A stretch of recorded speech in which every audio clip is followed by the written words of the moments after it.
Middle cuff. Heebie heebs, ow, ow, ow. Hold on, let me close the window. There's a dog in the backyard. Injured, John. An injured dog. What is up, everybody? We are recording this on a Tuesday afternoon. We are live on YouTube. For all of you hanging out on YouTube, what is up? Good to see you. For those of you listening to the podcast, we're glad you have found the podcast. Maybe you're even subscribed. If you are listening to the podcast or if you're watching, go to iTunes, leave us a review, 5 stars. That's how you get in the mailbag. In your review, you leave a question and you tell us your favorite bar to hang out just for bonus points. Yep, do that and get in the mailbag and the week. And also link any pictures, as we'll get in here, our presenting sponsor, Tito's. You're going to have some cocktails. I had someone DM me, like, you guys keep talking about that guy that was drinking on Tuesday morning. He's like, that was my brother. We get a lot of drinkers that, all different times. We don't discriminate. Link us in the pictures if you're having a cocktail on the golf course or, maybe at home. Also, if you are watching live, the link isn't live yet. If you're listening to the podcast, the link is live. There's a link for DraftKings. As soon as we're done with the live show here this Tuesday, we will activate the DraftKings game. Sign up with the code HAM and get in the DraftKings game. And, we'll see. Middlecoff, I don't know. Where did you finish last week? 96th. 96th. I could not have been much better than that. Let's see. I finished 93rd. But shout out to P. Criado, who was in first place, won $225, top 10 places, all paid out of the $10 ham game. So keep an eye on that. The Haberman and Middlecoff DraftKings League. Again, we'll get that link out after the live show, so that'll be active. What I don't recommend doing is trying to outthink. Like, could this be the weekend Sam Darnold throws for 4 touchdowns? And no, this is going to be the week where he throws for 110 yards and gets knocked out and has no touchdowns. So just take one of the big boys. That was a bold move by you. Well, I was throwing a curveball because I'm like, if this guy, and I took DJ Moore, what if this is the game he throws 3 touchdowns, DJ Moore has 2, and I win it? I was playing to win, guy. I like that, a big swing. If I look, can I see Sam Darnold had 6% ownership in the league. I'm like Matt Rule. I'm ready to quit him. Do you think there's any quarterback with less than 6% ownership? Oh, Herbert had 4% ownership in the league last week. But didn't have a great game. No, but I'm just saying, yeah. Playing Patriots. Playing Patriots. All right, we are sponsored by Tito's Handmade Vodka. Tito's Handmade Vodka, John, the #1 vodka in America. And like John said, when you are enjoying, hopefully savoring responsibly, and hanging out, making a John Daly perhaps, or whatever your drink of taste is, tag us in a photo. Let us know that you are savoring the best. Yep. Link us on Twitter. Link us on Instagram. They come fast and furious come the weekend. We are always available, and I know the people at Tito's, they love it. They eat it up, as do we, because, hell, we might have a Tito's in our hand while you are sending us the picture.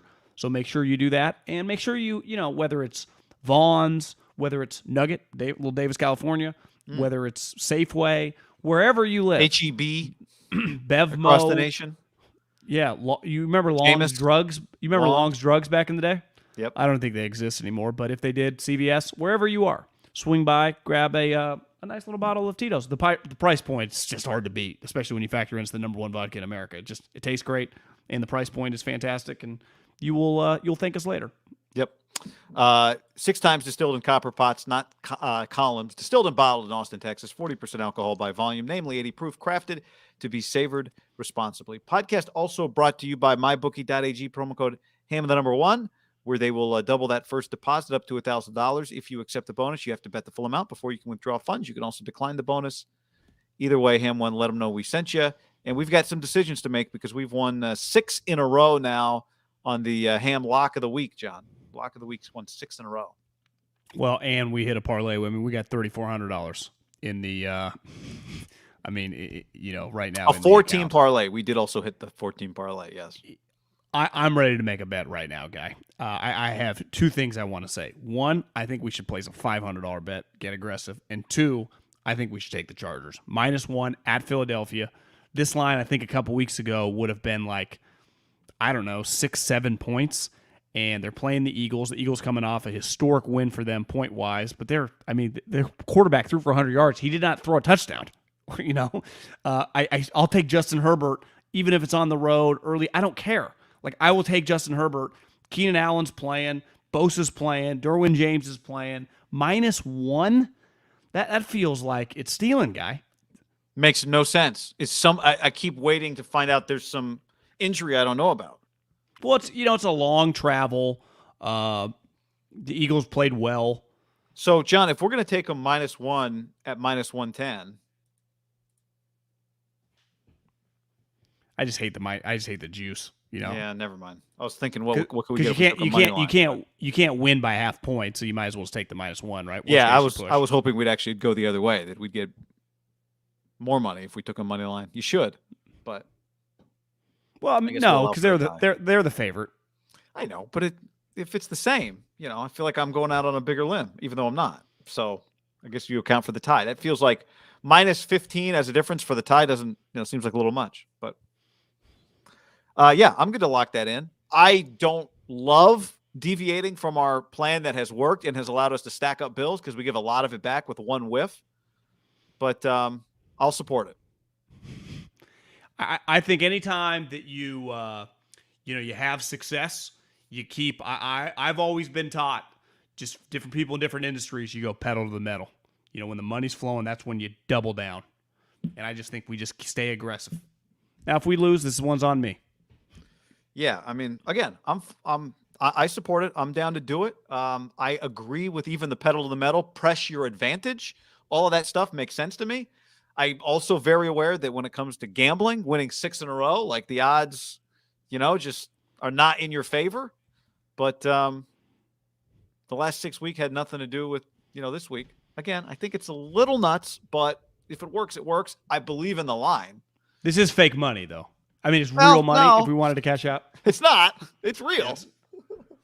It's just where it resides. Yeah, but yeah, sure. I'm locking do it it in now, right though. now. Do it now. I mean, Yeah. And let's just hope that Justin Herbert. It's Tuesday, if he gets it's COVID early. or he rolls his ankle or something happens. What is up? Like, if why that line is 1 gets revealed to us. Let me just really quick before I lock it in. I'm just going to type in the name Justin Herbert to Twitter to make sure something weird is not going on. Anybody in the live stream know? Justin Herbert, he's at a Halloween party. He threw a couple picks against the Patriots.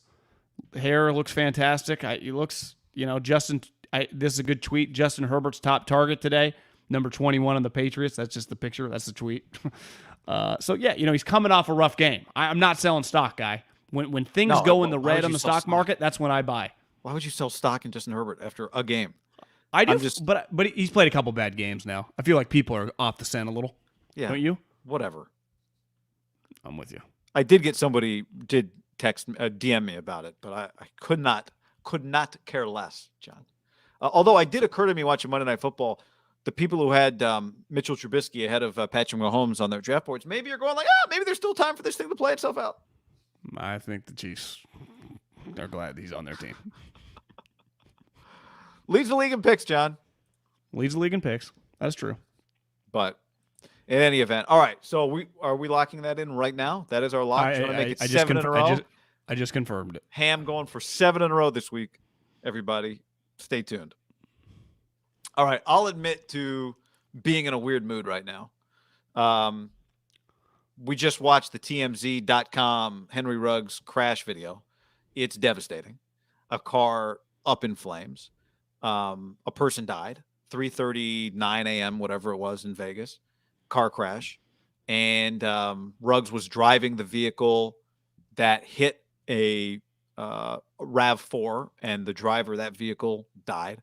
As of this moment, we don't have I don't know if anybody else was in that car. I don't know. I mean, the thing was up in flames. You presume not, but who knows? I don't know. But it's awful. I mean, I don't know what to say other than it's terrible. It's really terrible. And what comes next for him and what comes next for the football team, we will talk about that. That's part of a different conversation. But if we're going to have the football conversation, we have to start with the human side of this, which is terrible. Yeah, I mean, it's a human tragedy anytime someone loses their life in a car accident, especially when, let's face it, he was driving and he was drunk, or impaired. I mean, he got a DUI. So it's a human tragedy. I mean, it's an NFL tragedy. Like, this is a weird shit happens in the NFL, right? Guys have gotten DUIs. Guys get arrested for things. This is a wow, right? This was one of as the information came out, the first thing when it was kind of gaining steam, I think you forwarded me a tweet probably like 8 a.m., right? There was just some rumors about a devastating crash in Vegas. Benjamin Albright was tweeting about it. Right. I texted a guy on the Raiders, and my only question was, is Henry Ruggs okay? I didn't hear anything back. My concern was, did he lose his life? Because it was like someone died in the crash, and then it came out. He actually texted me back that, like, no, he's okay. Like, he's not dead. He was the least injured from what I was told of the people. Obviously, the worst case scenario, someone died.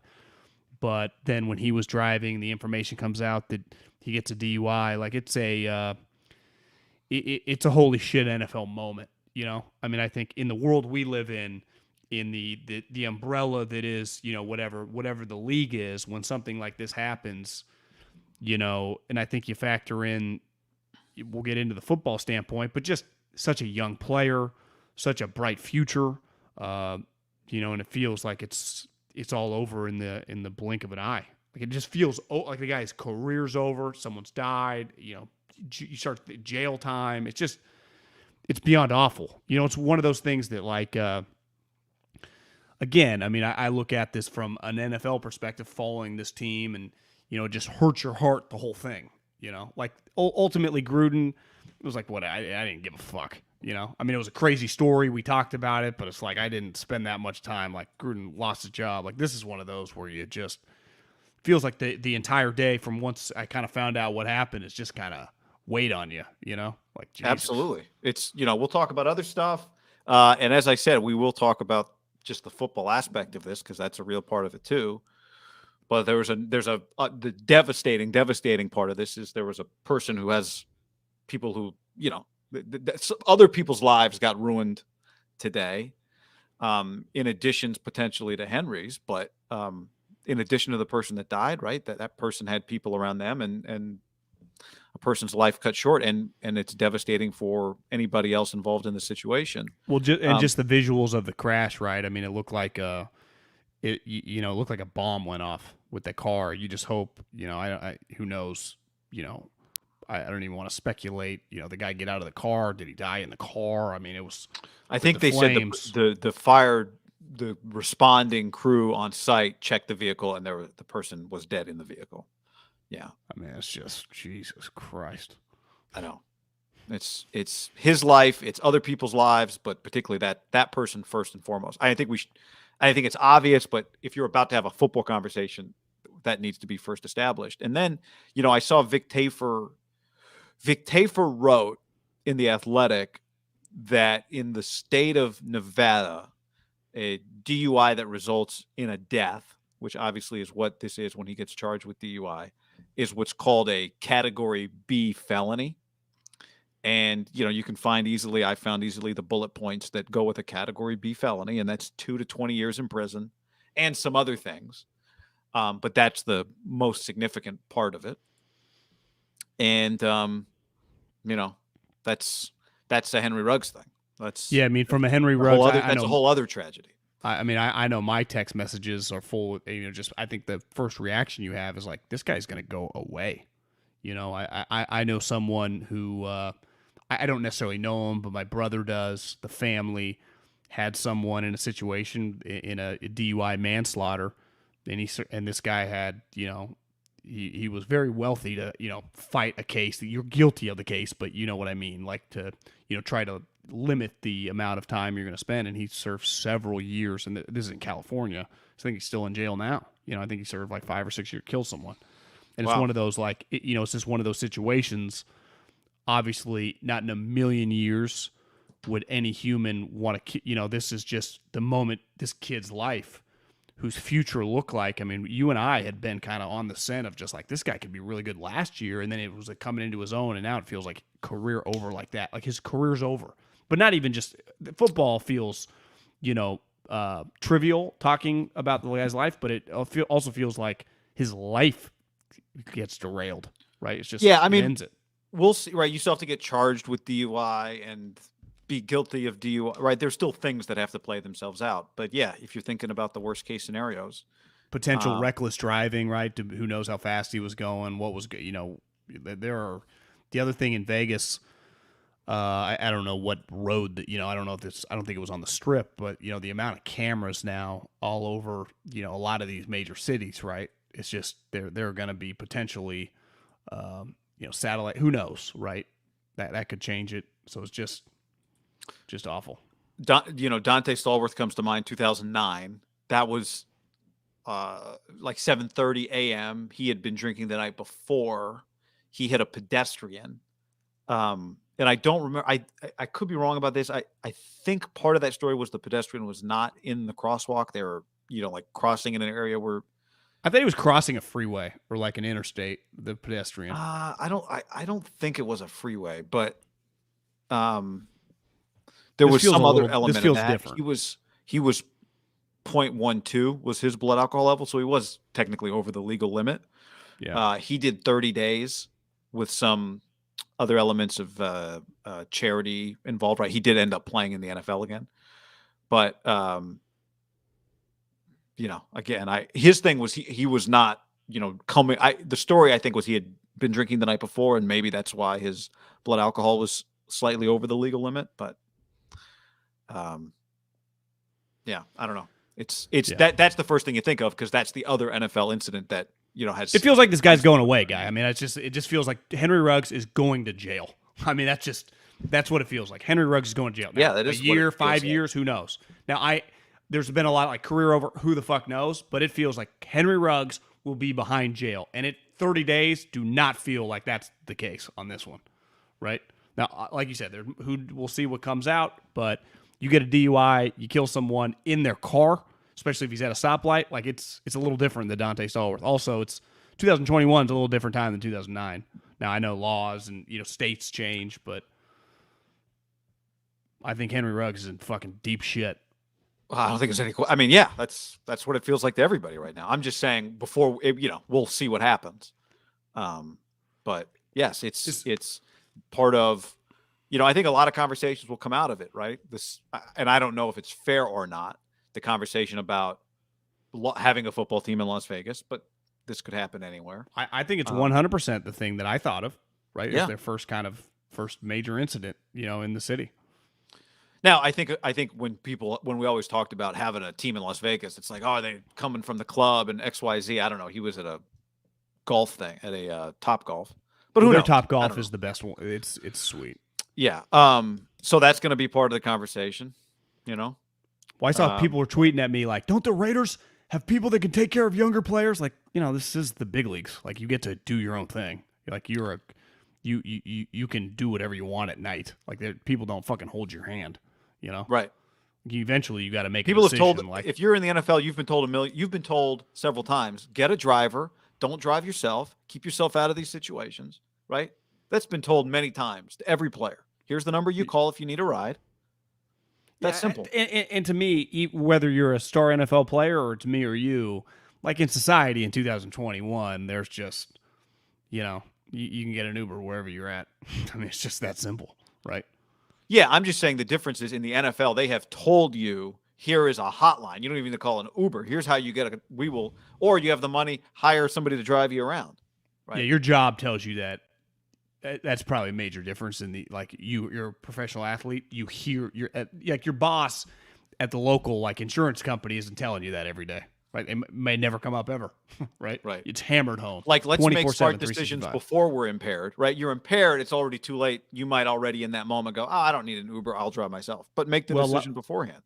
Well, over the weekend, Aaron Rodgers, like, after they won the game, he said to the team before they left and they broke down like 1, 2, 3, go Packers, after they beat the Cardinals, was like, hey, everyone, we carry the G. I mean, it's kind of cheesy, but he's like, for the next 3 days, right, we're going to have basically the weekend off.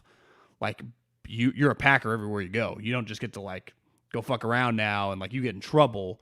They're coming off a bye week. Yeah. You're saying that's the message before a bye. Yeah, or even on a long weekend if you play on Thursday, let alone the bye. What do you think they told everyone when they left for the next week, and then they came back, but then you automatically get Tuesdays off in the NFL? So he probably, hell, they might have just had a 5-hour, maybe a workout, a little walkthrough on Monday. So it's like an extension of your holiday. You get to keep going out and partying and doing whatever you want. He's not alone. Like, people always, you're allowed to party. Like, these are grown-ups. Whether you're 50 or whether you're 25, like, you can do whatever the fuck you want in the real world. But you do have to make, like, some people make good decisions, some people don't. And clearly Henry Ruggs made an all-time devastating decision. Honestly, it feels like, honestly, it doesn't feel like Dante Stallworth to me at all. Like, the repercussions and what's coming. It feels like it's going to be really bad. And I know this, talking to people that are, around there, they think it's game over. Yeah, I mean, if he was driving under the influence, if he was speeding at an excessive number, right? Like, those are all contributing factors too. Yeah. That, make it or worse, context, right? Or context. Yeah. He, like Dante, stayed around. I don't know, whatever that means. I guess it's worse to leave. You don't get extra credit for staying, but yeah. Isn't what you would say the price of admission? Like, you have to. That's stay. right. Like, that's right. Price of admission. Yeah. Didn't run. Yeah. Yeah. And the car was totaled. I mean, whatever. That's a whole other thing. But yeah, it's devastating. So with that as the backdrop, we are going to talk about it from a football standpoint, even though, like you said, it feels in some ways trivial because they're still going to play a football game this week. And they just, when it seemed like maybe they had settled things down, this does have an effect on, I do think of them differently now. Same. Right? Than I did yet on Sunday's pod. You said, are they a lock to make the playoffs? I said, yes. Now I just don't know. This is different than dealing with your coach getting fired. It's it's a whole other thing. I'd even say that when I woke up this morning, just watching the Chiefs, I'm like, it's not really debatable. The Chiefs are kind of in shambles right now. They play the Raiders in 2 weeks. That's Sunday Night Football. Sunday Night Football was Raiders Chiefs. Monday Night Football was Niners Rams. And I would just have the thought, like, I wrote down this morning, like, first thing I do, get up, have a little coffee, and if something, we're going to talk about the pod that I, like, kind of fired up on, I wrote, Raiders are in position to be the top seed. I wrote this down at like 7 a.m., sitting here. So Raiders are in position to be the top seed. I'm thinking that several-fold. The Titans right now are the number 1 seed. Their best player has a broken foot or something with his foot. He's out. For the year. I think they threw 6 to 10. Like, I don't think Henry's coming back. Chiefs are in shambles. Who else? Like the Ravens, we saw them get their ass kicked by Cincinnati. The Raiders have already beat them. I don't think it was crazy to think, like, God, the Raiders are really kind of coming together, coming off a bye, playing the Giants. All of a sudden, they're 6-2. Did you say beating Baltimore? Yeah. So this he had 24 catches, 470 yards, and 2 touchdowns. I don't think it even comes close to doing his season justice. Do you agree with that? Like, what we've seen of Henry Ruggs this year relative to 24 catches, 470 yards, 2 touchdowns? Like, he's been way more impactful than that stat line. And I even thought last year, the phrase that basketball people use with Steph Curry a lot, like gravity. Like, Steph, even when he doesn't have the ball, there's a gravity to him. The defense has to – he pulls the defense away from other people. At minimum, part of it was that with Ruggs. And then the other part of it was Ruggs was not a specialty player. He was not just a deep threat. He was a legitimate, productive, evolving, growing weapon. Just like in every down, he was wide receiver, a really good player. Yeah, I mean, we only had 2 games to go off of.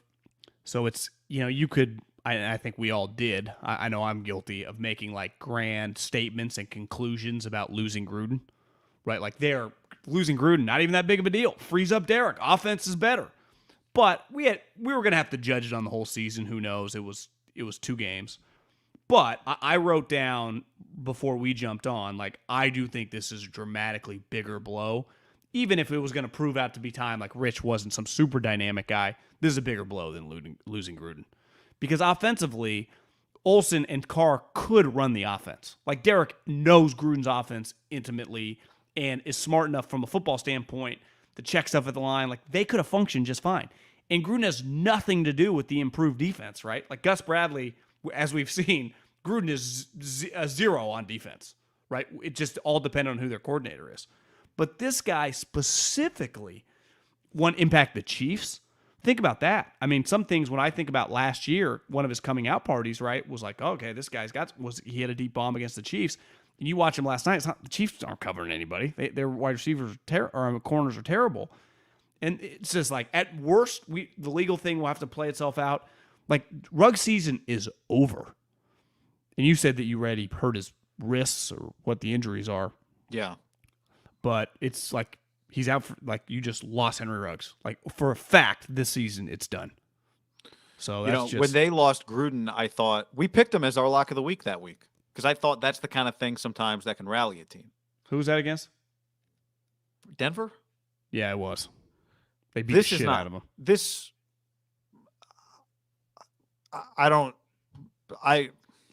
You agree it's a much bigger loss losing Henry Ruggs and John Gruden?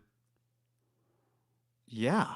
Gruden was trending down. Ruggs was, as a player, trending up. How do you replace his speed? It's irreplaceable, right? I mean, you could sign Deshaun Jackson or whatever got cut. I mean, I don't know, but it's just that ain't Henry Ruggs. And the other devastating part, I would say, from a morale standpoint, even just in the short term, was like you would draft this guy 12 overall, and it was looking like you kind of, I wouldn't call it a home run pick yet, but he was starting around second, heading to third, right? And when those are your guys, your guys, young, evolving together, growing together, right? They've nailed a couple receiver picks. Amari, they traded. This one they nailed. Well, you're right. Too soon to say nailed, but I was very bullish. You were very bullish. I think it was looking like it was going to be a pick that you look back on and said that was another key piece of their franchise for the next, 8 years, something like that.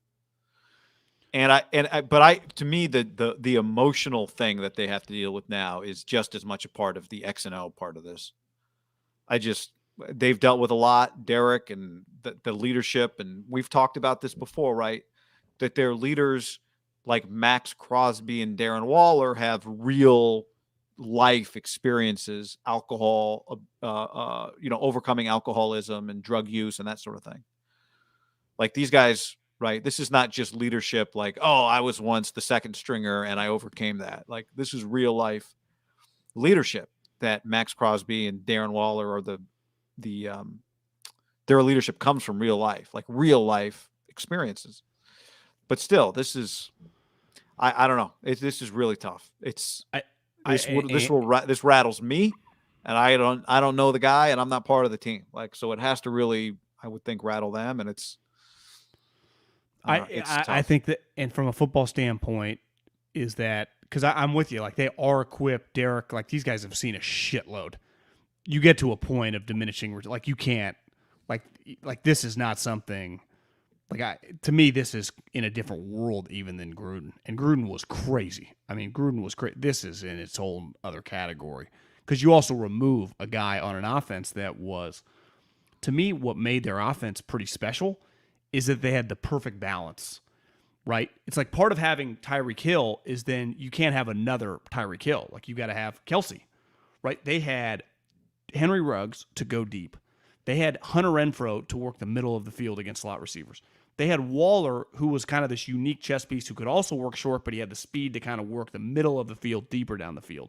Then they had a running game with now that Kenyon Drake playing, and Bryan Edwards kind of slowly coming along, but his body type was the perfect, kind of teeter-totter to Ruggs. So it's like they all balanced each other out. And like when I wrote down the Raiders are in position to be the top seed, obviously their defense is much improved, but it was truly like they had a pretty dominant offensive unit. Right? And just they could do a little bit of everything. If they wanted to smash mouth and run it down your throat, they could do it.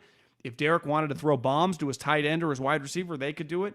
And you remove that player, I think it just dramatically changes the way people play against them. Because the hard part is, I saw someone that I don't know if he works for a Vegas radio station or the Las Vegas Review-Journal or something, basically tweeted reached out to several players this morning, basically shocked, saddened, devastated. Like this is one of those where it just hits you like a ton of bricks because the coach-player relationship, while unique, is much different than player to player. And as a coach told me, he was pretty well liked. I mean, a lot of guys are, but I'm just saying, his personality. Like he was. I think it's hard, man. Yeah, like a guy. Yeah, that's you. I really wonder about the not the production. Now I don't agree with Bill here on the stream. It says he had TDs. He only had 2 TDs. Stop this fake. They will miss him. Saying like that, he wasn't that productive. I think he was more productive than that touchdown number. I think we've seen him affect games. I think I saw him affect games every week. But I think for me the emotional element of this is how do you. I've heard enough football players say this, like to play a football game and to win a football game, you've got to be all in on that football game being the most important thing you're doing that week. Who was it that said every time I return a kick, I just accept that like I could have a season-ending injury or I could die or whatever it was? You remember that last week or 2 weeks ago? Yeah, I forget the player. I think he was a pretty solid player. And it was a crazy thing to say, but it's like I get like you just got to go out there with no fear and also just no cloudiness in your brain that this thing, like you got to be all in on this thing because there's just a lot happening out there on a football field. And I could just see it being really hard for these guys, and I wouldn't blame them in the slightest to be all in on this football. Now, maybe they can go the other. Sometimes it goes the other way, right? Like you rally but I don't know. I think you get to a point, where you read a story like, I mean, I've lost all my grandparents, lost my dad a couple years ago, but when it's, when you read something like this guy lost 3 people within a month, and it's like I just need to take a month away, right? Loss happens, right? I don't mean at this like situation, but crazy shit happens in all of our lives at any moment without you knowing it's coming. You, as a human being, you have no choice. It's inevitable. You never know when it's coming, right? We're all going away some way in some form or fashion. So you're going to get hit with curveballs. But when like you get 2 or 3 things, you get to a point where like I don't know how. There are going to be some players. Who knows? Like maybe, close guys on the team. He clearly, I'm sure, has several guys on the team that he's close with. Obviously, Josh Jacobs and them, they played together in college, right? I mean, think how long those 2 guys have known each other. Henry Ruggs and Josh Jacobs. Think just how many random February mornings with that crazy nut before he left to Georgia screaming at them on, in college football when they do that training before spring ball, when they just run at 6 a.m. out in the Alabama fields, just those 2 guys sitting next to each other, right? At 17, 18, probably knew each other at high school recruiting trips. Who knows? Maybe I think Jacob's a little older. When Henry came on a recruiting trip, maybe he stayed in the same dorm, in the same room, like 3 guys lived in the same place. There's human connections that just trump on that team specifically because of the Alabama guys, right? Yeah. And him, like their starting running back and their starting wide receiver, 2 first-round picks, 2 blue chippers. What I mean, I don't even know if they're close friends or what, but it's just you're human. Yeah. Think of the other Bama wide receivers. They were all kind of close. Do you see? What was it? Oh, it was Devontae when they played the Eagles. And after the game, they did that thing. They just kicked the Eagles' ass and they did the thing for the camera. Imagine being Devontae Smith right now. Right? Yep. I mean, that program, think how many guys it's produced all over the place. And we haven't even had, to me, the emotional toll. We haven't even had the story yet of the person who died, right? Like that's going to be another part of this for them. Like we know somebody died, but what about when we start getting the story of who that person was and how this tears apart the lives of whoever loved that person? If you're a Raider player, you want to support your guy in some way, I guess, right? If he's your friend, but you also are in this position where this thing that he did created a whole other tragedy, much greater than obviously a career or your season, right? Football game. Again, that's what I go back to. It's just as we're talking about it, it's a tough spot. Game feels small compared to this, and so we're talking about the football effect, and even that feels weird because it is. That's not the story here, and yet they're going to play some football games now, and because they're just going to naturally feel they're never going to see him play with them again. Like, how would that not be the feeling inside the building? Like, we just lost our teammate to life, and he might go to jail. Like, he's just gone. It's just over. Honestly, I mean, almost could feel to some guys like in a weird, it's just awful. Yeah. All right. On we go to the next thing. Jesus. I'm telling you, it's just it's shit. It's just shitty. Yeah, to me, it's an NFL pretty crazy tragedy. Like it's one of those where like the Gruden thing is just a crazy sports story, whatever. I mean, it's Not in the same category. awful, not even in the same fucking universe. Yeah. People already thought the guy was an asshole scumbag, right? Like most people's opinion didn't even change. Yeah, and the crime was very different. Well, yeah, I mean, Nobody lost their lives, right? Or life. Okay, but on we go, John. On to some other topics, including the fact that the Rams traded for Von Miller and how this affects the 49ers and other things that come next. Deshaun Watson didn't get traded. Kyler looks like he's going to be out for the Niners against the Niners. A bunch of NFL headlines, so a lot to get to. But let's start with this. Von Miller traded to the Rams for a second and a third. The Broncos are going to pay $9 million of the remaining $9.7 million. It leaves the Rams now with, let me read you their 2022 draft picks. First rounder, no. Second rounder, no. Third rounder, 1. And it's a comp pick. It's not because they traded the second and the third for Vaughn. So the third rounder they have is going to be compensatory, which is, last I checked, back of the round. That's for Brad Holmes being hired. Fourth rounder, no. Fifth rounder, yep, they got a fifth. Sixth rounder, no. That was Sony Michel. Seventh rounder, they have 2. Their own pick and a pick they got in the Aqib Talib trade, which last I checked, he's playing for the Volume and Fox. So that's the state of things for the Rams right now. That's an incredible, just like trivia question. Like, where did they get the 7th round pick from? Aqib hasn't he been out of the league for like 3 years? Yeah, well, on a big picture for the 49ers, I just think, the Red Sox at one point in time, as the money really grew in sports, just realized, like, if we want to go toe-to-toe with the Yankees, we have to operate like the Yankees. And it felt like that happened in the 2000s, like after the Yankees had gone on the run, and when they tried to make that A-Rod trade, they just tried to match them. Like, that's the only way. Now, baseball's a little different in football, but I don't think it can be argued. You are playing with a team. Like the Patriots were the opposite of this, right? During their dynasty, right, of the Yankees. They were I wouldn't call them frugal, but they were always trading guys at the end of their careers. They would, in a million years, they did this one time, and it was Brady's last year, and they immediately regretted with Mohamed Sanu. Remember, they traded like a second and third for Mohamed Sanu, and it's like, this is a disaster. And Bill's like, I'm fucking never doing this again. And the Rams just do not care. They really don't. Now, I don't think all trades are equal. To me, the Matt Stafford trade is a guy 32 years old that could be on your team for another 8 years, and he's going to get extended. Jalen Ramsey was a 25-year-old lockdown corner, looked like he's going to the Hall of Fame. This is, and listen, I went to the Super Bowl 50.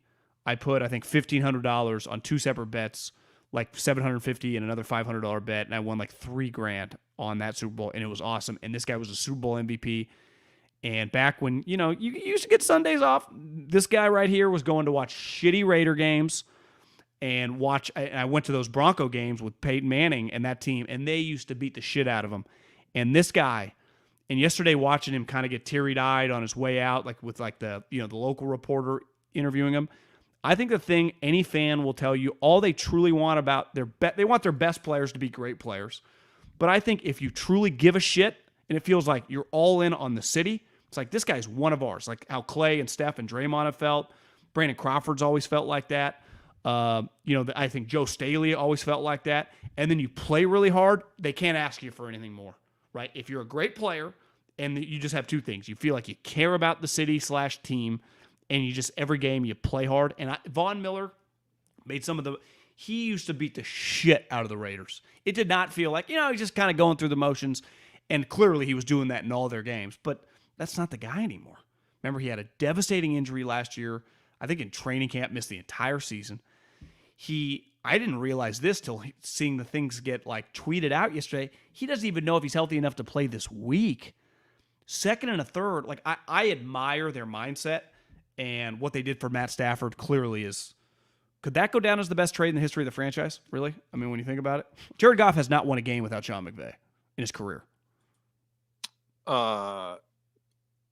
Yeah, I mean, what did they trade for Eric Dickerson? I don't know how'd they get him. Oh, they traded for Marshall Faulk, I think, once from the Colts. That one worked out pretty well. That's right, the St. Louis Rams. Yeah, I forgot about St. that Louis franchise. Got him from the Colts, but it has. They've made some good trades. I mean, Jalen Ramsey it cost a lot, but he's been a really good player for them, right? Yeah. But I guess my point is this quarterback. But this feels that's your point. This feels a little bit more like it feels like it happens in the NBA a lot. Two names that came to my mind were Weber and Allen Iverson, like as they get traded when it was over. But it was like, damn, AI's traded the Pistons. I think they both in separate trades got traded the Pistons. Maybe together. Did he end up with the Sixers? But it happens in the NBA historically a lot. Just because their individual players are so famous and there are just so many Von Millers playing in the NBA. Russell Westbrook has been constantly traded. Now, he's a better version than Von Miller at their own sport right now. But, Guy, I think this is an all-time great trade for the Broncos. He was a free agent. He was not going to be back on the team next year, and they just got a second and third round pick for. They were going to pay this guy anyway, right? If no one would trade for him, and to me, the Rams felt a little. It's a good trade for the Broncos. It's one of those like at the end of the day, it's a good value trade for them. They got a second and a third. They bought a second and a third. If they draft, not cornerstones of their franchise, but starting players, then it's a really good trade for them. But their side of the trade's uninteresting, right? Their side of the trade was just smart and very good. I think the one thing that gives Vaughn a chance, like if the Rams win the Super Bowl and Von Miller plays for the Rams, then it's going to be hard to argue because that's, what am I worried about the next 5 years if the whole thing is I'm trying to win a Super Bowl? Goal of the sport. That's what they're trying to do, right? So you would trade a Super Bowl win for a whole draft. For a lot of drafts. Yeah. For an entire now, draft. The Rams haven't had a first-round pick. The Rams have been good for a few years now, John. They haven't had a first-round pick since Jared Goff in 2016. And they didn't have one this year anyway. Now, they've gotten starters in the second and third, like Tutu Atwell, obviously was their second rounder. Cam Akers, Van Jefferson, those were second rounders. Injury reserve, Tutu. But Van Jefferson's been a good player for him. Yeah. Taylor Rapp. But I think that, you can easily not get starters. Note Bloom, he starts for them, right? The tackle, he was a third rounder. But if here's the thing. The 49ers do not operate like that. Like it was pretty jarring when they made the trade for Trey Lance, right? It's an all-time story. We built a business up for a month off of it. It was incredible. It was awesome. But part of the reason it was awesome is it was so crazy. It was weird seeing them get traded, but then you're like, oh, the Rams traded draft picks. It's not even weird anymore. Everyone's numb to it. But this is not going to stop. They're okay, this draft, whatever. Well, then the next year in season, why wouldn't they trade, next year's one when, you just throw out a player. Roquan Smith is available. Oh, they'll give 2 1s for Roquan Smith, right? They will just keep doing this. You are in a team. Now, I'm not saying they're the Yankees because the Yankees were winning when the Red Sox had to start matching them. Winning titles. This team is winning, but they've only been to one Super Bowl, and that was several years ago. But you are with a team that will do everything no matter what for the immediate future. And you just are going to have to match. And as long as they have Stafford, they are not going to go away, right? That's the thing. Now they're in position where they can kind of do that for 3 or 4 years. Belichick defended some of his moves right over the last 3 or 4 years when people were like, you didn't hit on any picks. What? He's like, well, we were always living in the present those last 2 or 3 years with Tom. And that's just how they're operating with a guy that's much younger. So if you're the Niners, you better be careful about always taking the long. Will you just trade a second for I'm just throwing out Adam Thielen. I'm just throwing out names, but they will, right? You're just gonna have to start matching them with talent. Yeah, drafted talent or whatever. The fact at some point you would think it comes home to roost a little bit, but I guess they could, as we were talking about our MyBookie, you press your advantage. They could keep just pressing and pressing and pressing because they've been doing it for a while now, right? The 2 firsts plus a 4th for Jalen Ramsey. They traded for Marcus Peters and then traded him away. Remember they traded a 1st for Brandon Cooks. That thing was pretty wild. They got a fourth back. I forgot about that. Sammy Watkins, remember that trade? Forgot Not about as that. crazy, but that was a. Hold on, I'm scrolling through my Sammy Watkins was a second, a cornerback EJ Gaines for Sammy Watkins, but it was a second. But do you agree the Niners won't do these things? Most teams they have. Do these things. They haven't. Yeah. But they're who you're chasing. Like Seattle will, as long as Pete and John are there, they will. The Cardinals will.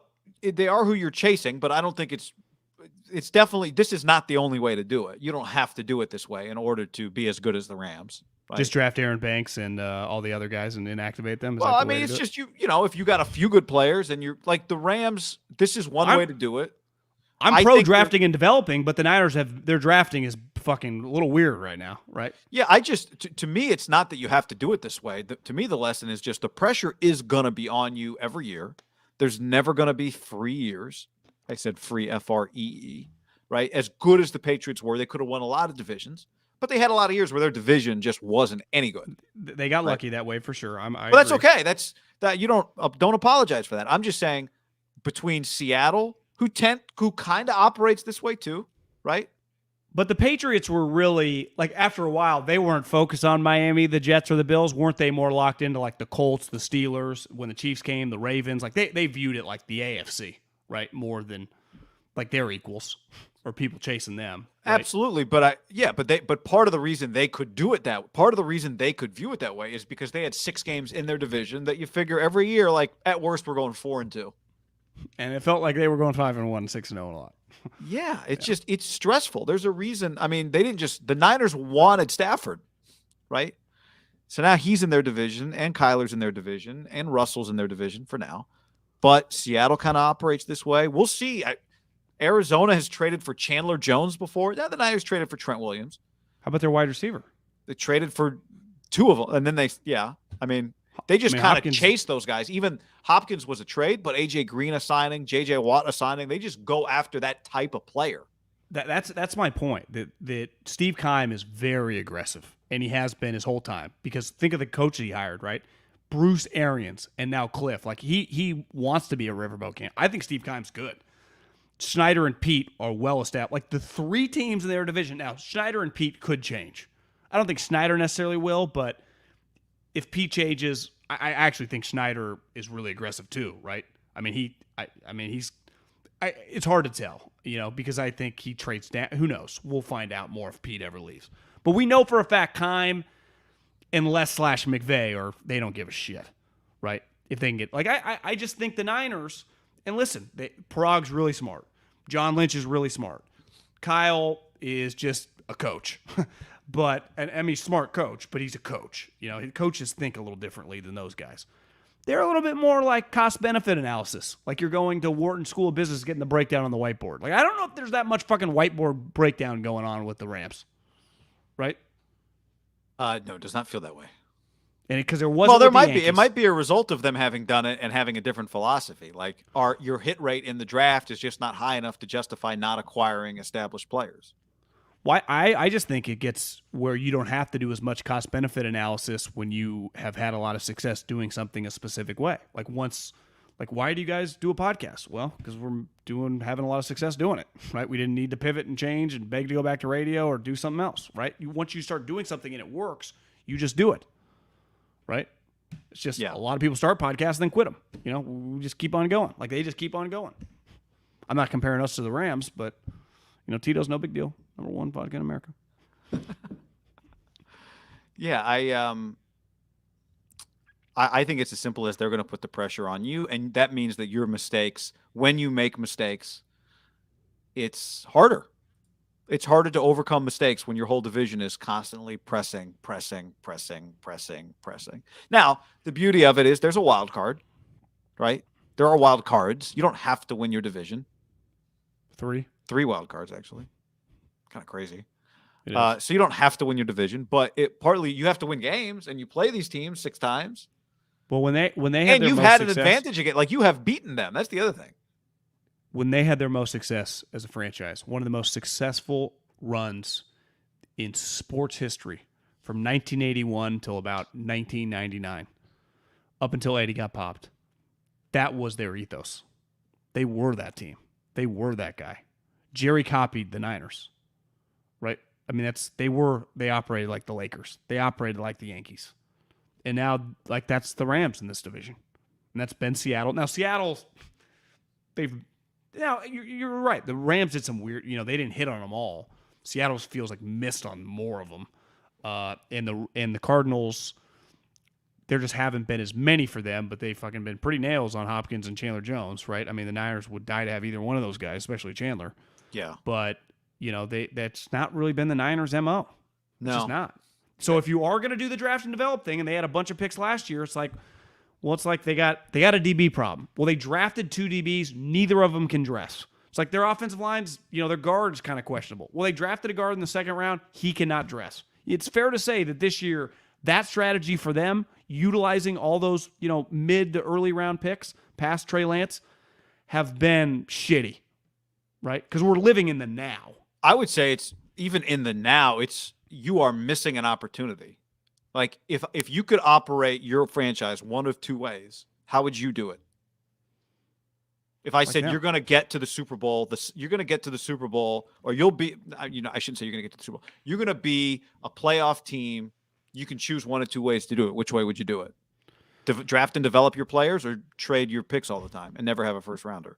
Well, if I'm the head coach, it wouldn't matter. I mean, I'm just asking you, John Middlecoff, what's the better way? If I'm the GM, I would rather draft and develop because you get a lot of credit for drafting. I know, but I'm not talking about credit. I'm just saying you, John Middlecoff, you watch football. What's the better way to do it? Yeah, I mean, I would trade for guys because drafting's really hard. No. That's not what I'm saying. I'm saying if you can be good either way, what's the better way to be good? Yeah, drafting them. Drafting them, of course. So here are the Niners with all these draft picks, an opportunity to do it a better way than the Rams are doing it, and missing that opportunity. But why is it a better way, though? Because it's more cost effective. It's more sustainable long term. But aren't they kind of proving that's not true? Again, what I'm saying is, if I'm saying you're a playoff team, there is clearly a better way to do it. If either way gets you to the same end game, your window is open longer if you do it through the draft. That's the better way to do it. Yeah, in theory, but I think that's proven. what I'm like talking about. Theory. The Rams window won't end. My point here is the Niners have the Rams are going one way, and when you do it the way the Rams do it, you have a high ceiling. You also open up the possibility that it won't be sustainable long term. And the 49ers, then, if you are going about it the other way, you can make your team more cost effective than one of your rivals if you do it right. And the 49ers have not done it right. So the Rams have opened the door in their division because of the way they do it in 3 or 4 years for potentially to bite them. But you have to be ready to take advantage of it biting them. And right now, the Niners are not ready to take advantage of it biting them. Now, what you're saying is maybe it never bites the Rams. Maybe the Rams just keep doing this. Maybe they do. We'll see. But I think the cost-effective way, if it gets you to the same place, is definitely the better way to do it. But you have to be ready to take advantage. And the Niners are not in a position to take advantage of it because they've missed on a lot of picks. Let me see. The Niners have a higher payroll than the Rams right now. The Niners, yeah, they've got expensive players too. I mean, but only 5 teams. I mean, 5 teams have a more expensive payroll than the Niners. The Rams are somehow, I don't know how it's possible, but the Niners, but also like the Niners have made the move, like with D Ford, and it's been a disaster. And they doubled down on it by moving his money back. So it's like if you are here, to me, the key, because you could argue I think cost effective for a year or two, but immediately, like if you hit on a 3rd round pick, usually by the time for the most part, like they're not going to be an all like pro as a rookie. So by the 2nd year, they're good. You really get 2 years at a cheap price because you have to extend them after the 3rd year. Where like when I trade and buy like the Bills with Stephon Diggs, I immediately get a plug and play guy. Like part of the problem with the draft and the develop strategy is that assumes your team's really good, which as we see with the Niners, they're not that great. And then like everyone's timeline is not the same. For every, Debo Samuel, there might be maybe Lenore is good in 2 years, but shit, he didn't help this year and next year, right? So it's all kind of off kilter, right? Yeah. It's never like on the same plane. Like, yeah, ideally, if I just get Micah Parsons, and it's like, is Micah Parsons Ladanian or not Ladanian, but Lawrence Taylor, right? And you just get a guy ready to roll. But I'm watching, the Niners. Their picks, like I don't even know if like the majority of them are ever going to be any good. Well, yeah, I'm not saying it's working. I'm just saying if you hit your picks. I guess my point is you're hammering this cost-effective thing. I do wonder, as the cap keeps growing and growing and growing, you just have a little more wiggle room. I do wonder if that's a little overrated.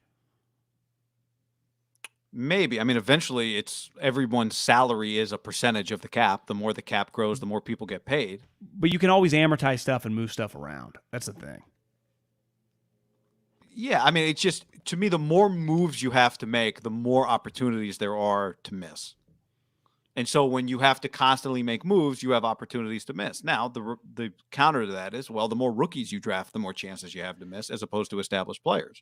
Now, we're also arguing about stuff like Von Miller has nothing in common with Matt Stafford or Jalen Ramsey, right? When they trade all those capital for those guys combined, if they don't get hurt, could be on the team for a total of like 15 years combined, right? Matt Stafford could be on the team 8. Jalen could be on the year 8. Well, hell, 16 years. Whereas Vaughn, that's where I go back to the Vaughn thing. To me, that what you're arguing fits with Vaughn. Trading a second and third round, it's very baseball-y, right? Hey, it doesn't happen anymore because these guys are too smart. But like when we were like in junior high and college, you would just trade your 3 sweet prospects for CC Sabathia, and he was going to leave. And it was like, this could bite you in a couple years, and it did often to a lot of teams. Where this is like you're trading a second and third round pick, which at this pace are going to be like pick 28 to 32 range at the end of each round. But this guy is not going to be on your team next year, more than likely. So you're just getting these. He better be damn good, and he's already injured. Like that you're right on this player in this argument. To me, it doesn't fit on the Diggs and the Jalen's who just are Diggs on your is team better for a than long time. And are better than 2 first-round picks. Like, you give any team the ability to take two players in the first round over back-to-back years, more likely those 2 guys will combine not be as good as Jalen Ramsey, Stephon Diggs. You just go around, right? Matt Stafford, whatever. You know what I'm saying? Yeah. Well, but to me, this is why you pay what you pay for a quarterback. Is because none of it works if you don't have the quarterback, right? True. Yeah. Ramsey and Donald obviously, but none of it. Like the reason they go all in on Stafford, they could have traded 2 more picks for Stafford. It would have been worth it because he's good enough, and he makes the other things make sense. The other thing is they've turned around some of these times too and traded the person they acquired. Now that's not going to happen with Vaughn, but like right now, for example, the team with the highest payroll in the league is the Dallas Cowboys, and they actually, when you think about it, have a ton of young impact guys, right? Now, granted, they're high picks. Micah Parsons is not like, they got Micah Parsons in the 4th, like he is the 11th pick in the draft. CD Lamb was the 17th pick. So they're not getting that guy for $800,000. So they've hit on picks, but 2 of their better players are first-round picks making $4 or $5 million. It's not nothing, right? George Kittle, Russell Wilson, even Dak several years ago. There is no value in all of sports beside baseball when you get the guy in the first couple of years, right? And he becomes a star. Like paying a star $800,000. That's the best value in sports. $800,000. It's the best. Yeah. That's why it is, to your point, impressive that the Rams had a first-round quarterback, succeeded with him, pivoted from him to an expensive quarterback, and are still really good. They were able. The whole argument on the Rams is they survived because of Matt Stafford. Without him, they could not have kept going. This is not sustainable without Matt Stafford. But once you do, you're able to keep operating like the Yankees. Like, would shock you if next year, let's say they have a devastating loss this year, like they've gone all in, Packers beat them in the NFC Championship. The Rams lose to the Packers in the NFC Championship game, and they host it, right? And the Packers go in there and beat them. Then next season, like they're still going to be in Super Bowl or bust mode. Like that, there's a guy that's unhappy. I'm just going to pick a random, who would be a guy like Justin Jefferson's like, I want out. Like this, I hate Cousins. Like this sucks. And they trade 2 months to go get Justin Jefferson or something. Yeah. Would that shock you? No, it shouldn't. Now it would shock me. I know it doesn't necessarily add up, but I'm just saying maybe 2 twos to get. Maybe he's too good, but you know what I'm saying? Like that guy. Like they will continue to do that. But I would also say from a Niner standpoint, it already has affected them, right? Jamal Adams, multiple ones for him. The Rams operating the way they operate. The Niners traded multiple ones to go get a quarterback. Like the Niners are operating like they're feeling now maybe it's not related, but they're operating like it. Like if Jared Goff was still the quarterback of the Rams and Matthew Stafford had never been traded, would the 49ers have traded up to acquire Trey Lance? Maybe because he was getting his ass kicked last year without a quarterback. Yeah, maybe they would have. If Kyler Murray was on the Dolphins and the Cardinals were sure looking for a quarterback. So I think it shows you, though, he doesn't maybe have to be a top 5 guy, but I'd say anything less than basically being a top 10 guy, the Niners are in big trouble. Well, they are. But that's not even a reflection of the rest of the division. No. What happens. I'm just saying, I think the way the Rams operate, the fact that the Cardinals haven't necessarily done the same thing. They did it for Hopkins, though, and they just scrapped a first-round quarterback and drafted another one the next year. They got lucky because they. I know people say that. Yeah, but it's like I know people say it's not value to draft quarterback in the first round back year. Screw it. This is what we got to do. So yeah, the Niners have operated as if that environment has affected them. They outbid the Chiefs for Trent Williams. Now he's the number 1 player according to PFF this year, but it's already affected, I think, the way the Niners operate. Yeah. Well, Kyler's going nowhere. I mean, I know he's injured right now, but I'm just saying, like, injured as long as as long as he's healthy. And Stafford. So it's like both those guys are top 10 quarterbacks this year, right? Yeah. And they're not. And Kyler's 25 and Stafford is 32, so they're going nowhere. And if Russell, and I would imagine even if Pete goes, wouldn't you say John Schneider will do everything humanly possible to fix that relationship? Like, he more than likely, I know you can pray for it, but they would be insane to trade him. So, like, that's who you're going against. You're not just like, you got to have a top quarterback to win. So why you need Mahomes or now? Well, yeah, you need a top quarterback to win. We know that for a fact. Just to win these fucking divisional games, you got 3 guys. I mean, Russell, when healthy, is a top 3 guy. Stafford is going to establish himself as a top 7, 8 guy. Kyler is right there, too. Like, holy moly. Like, Trey cannot be just, like, solid, or you will lose. It's just that simple. Like, to me, it just does show you, like, it's all, the 3 first-round picks better turn into a blue-chip guy, or else they're in trouble. Well, and to counter my point from earlier a little bit, if I said, are the Rams going to be good every year for the next 5 years? I'd say, yeah, they're going to be good every year for the next 5 years. As long as Stafford's healthy, yeah. Right. Because Aaron, like, for example, Donald is getting older. Like, maybe their defense won't be as good, but their offense is dynamic. Jason says, it's not a better way to do it, whatever the Niners are not doing it. It's true. All right, John, before we go on, let me mark down something. Okay, John, before we go on, let's tell the people about overland.com/ham. Overland.com/ham. This is where you get the comfy, warm, well-made slippers that are on the feet of Ham as we speak. I think yours are on your feet. Well, no, just because it was a work day, I put on shoes in the house. I got Nikes on, Oh, okay. Sometimes you can't just, it's the afternoon, Yep. Even though we're working, I go slippers in the house. This is a slippers house, so I go slippers in the house. But yeah. Nonetheless, I tend to, but I love my slippers. I had them on earlier.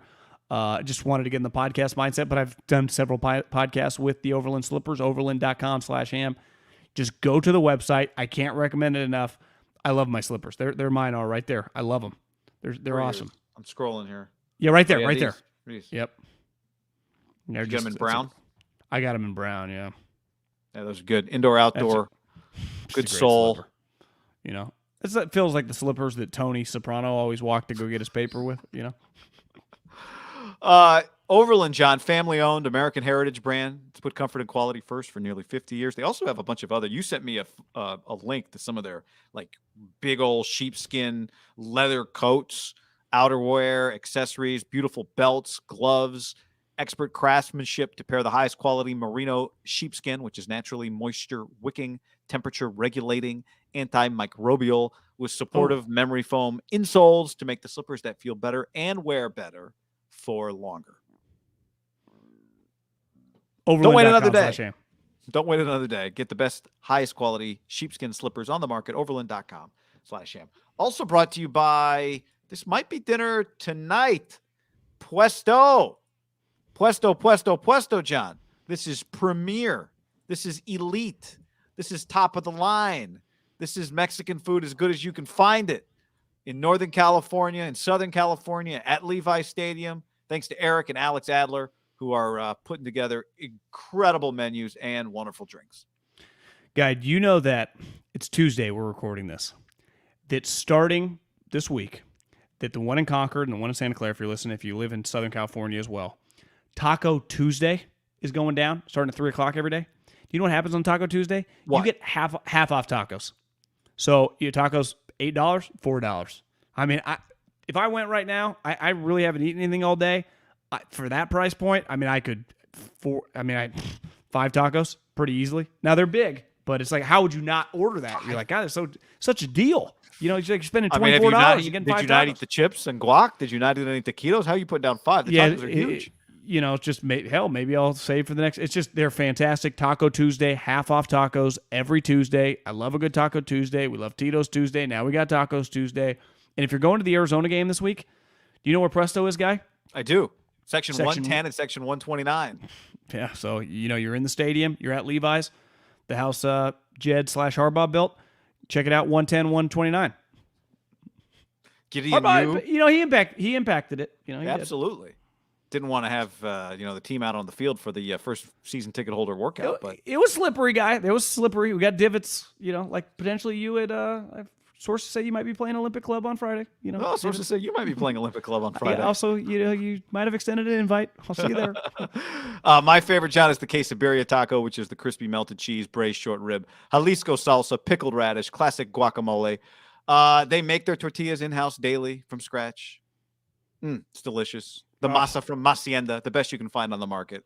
John likes the Baja fish taco. You like the tamarindo shrimp taco. Like those two. Over 500 tequilas and spirits, many of which you can't find anywhere else. They also have got, did you mention happy hour or just Taco Tuesday? I just mentioned Taco Tuesday. Yeah. Happy hour, Monday through Friday, 3 to 5 p.m. $9 Puesto Perfect Margaritas, $7 Wine by the Glass, $6 Shot of the Day, $5 Puesto Draft Beers, and half off all the snacks and shares. As Lydia from Puesto told us, if you want to take your Taco Tuesday and double it up with your happy hour, 2 hours, you can do the Taco Tuesday and get, so you get the half off tacos. And if it's between 3 and 5 p.m., you're also getting the happy hours deals. So that's just one way to maximize value, John. Get on it. That's what Farhan would do. Farhan is just apoplectic right now at Les Snead. He cannot understand it, can he? He cannot understand it. Irony is the Giants, all of Sabian's big contracts, Yeah. Sabian was Les Snead. Yeah, but it's like it got him a MVP candidate Crawford, fantastic Posey year. As I've heard Papa say, if Johnny Cueto was as good as he was opening day against the Rockies, it would have had you another good pitcher. Maybe he's back. So, as going to we always end up talking college baseball with our buddy Brian Hawkins last week.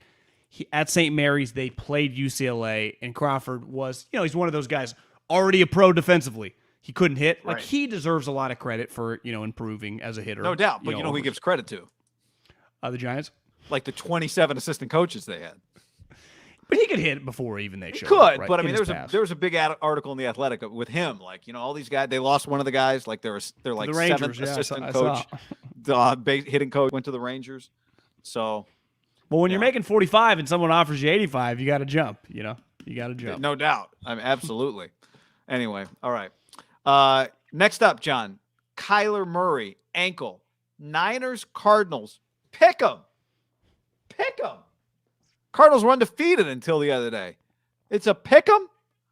And I think we got to view this game a lot like we viewed the Bears game now for the Niners. A game you got to win. A game that not only would hurt your playoff chances if you lose, but would look like a bad loss if you lose to the Kyler-less Cardinals. Yeah, let's be real. If Kyler was playing in this game, the pressure on them to win would still be immense, right? They've beat him before. They have to win just to have a chance at the playoffs. You got to win games. You're at home. They hadn't won a fucking game at home, it feels like, since 2006. I mean, their record at home under Kyle these last couple of years is pretty nuts. But when you take Kyler, who, is he their best player? He's definitely their most important player. Anytime you got a quarterback who's competing to be the MVP, like, I'm sorry, you take that guy away and you put in Colt McCoy, I think it becomes must win. Now, unlike the Bears, even removing Kyler, they're still really good, right? And removing JJ. Chandler Jones still exists. Simmons is much better than all my friends thought he was going to be whenever I watch them. Like, he does hit some people pretty hard. Their defense has played pretty well this year. Offensively, they got weapons everywhere. Now, is Colt McCoy going to be able to get them to him? Like, I don't think it's possible to lose to Colt McCoy and just feel like everyone won't be furious. Where it's like you're mad after a loss no matter what when you're a team with the expectation of the Niners, but losing to Kyler, it's like, well, maybe it's just they're just way better. We're not as good. Jimmy Garoppolo can't. It would be bad, but I think with Colt McCoy, it now becomes like it's a must win. Like, I don't think there's any way you lose and people aren't saying, I never want to see Jimmy Garoppolo again. Kyle Shanahan's an idiot again. It's kind of a disaster. With Colt McCoy starting and playing. Yeah, I mean, look, it would be disrespectful to the Cardinals to say the Niners should be favored in this game. Okay, let me be clear. I'm not saying that. Even without Kyler? Well, but let me just make the point. But the fact is, without Kyler Murray, for all the issues the Niners have had, Kittle's back, Trent Williams is back, you got Deebo Samuel, Ayuk is healthy, the quarterback that you plan to have as your starting quarterback is your starting quarterback. Nick Bosa's healthy. Eric Armstead's healthy. Like, this is not the complete team that you intended to have. But if I had told you before the season started, here are the players the 49ers have, and here are the players the Cardinals have, you'd say to me, are the Niners favored by a touchdown? Right? Without Kyler? So I know this team has not, like, in a short amount of time, we've determined to talk about this team like a Super Bowl contender was a mischaracterization of what this team is. But if I told you before the year that this was the matchup, you'd go, the Niners are favored by a touchdown. Yeah, at home. So, there's a pick. Like I said, I'm not going to say it's I don't want to be disrespectful to the Cardinals, but you should win this game.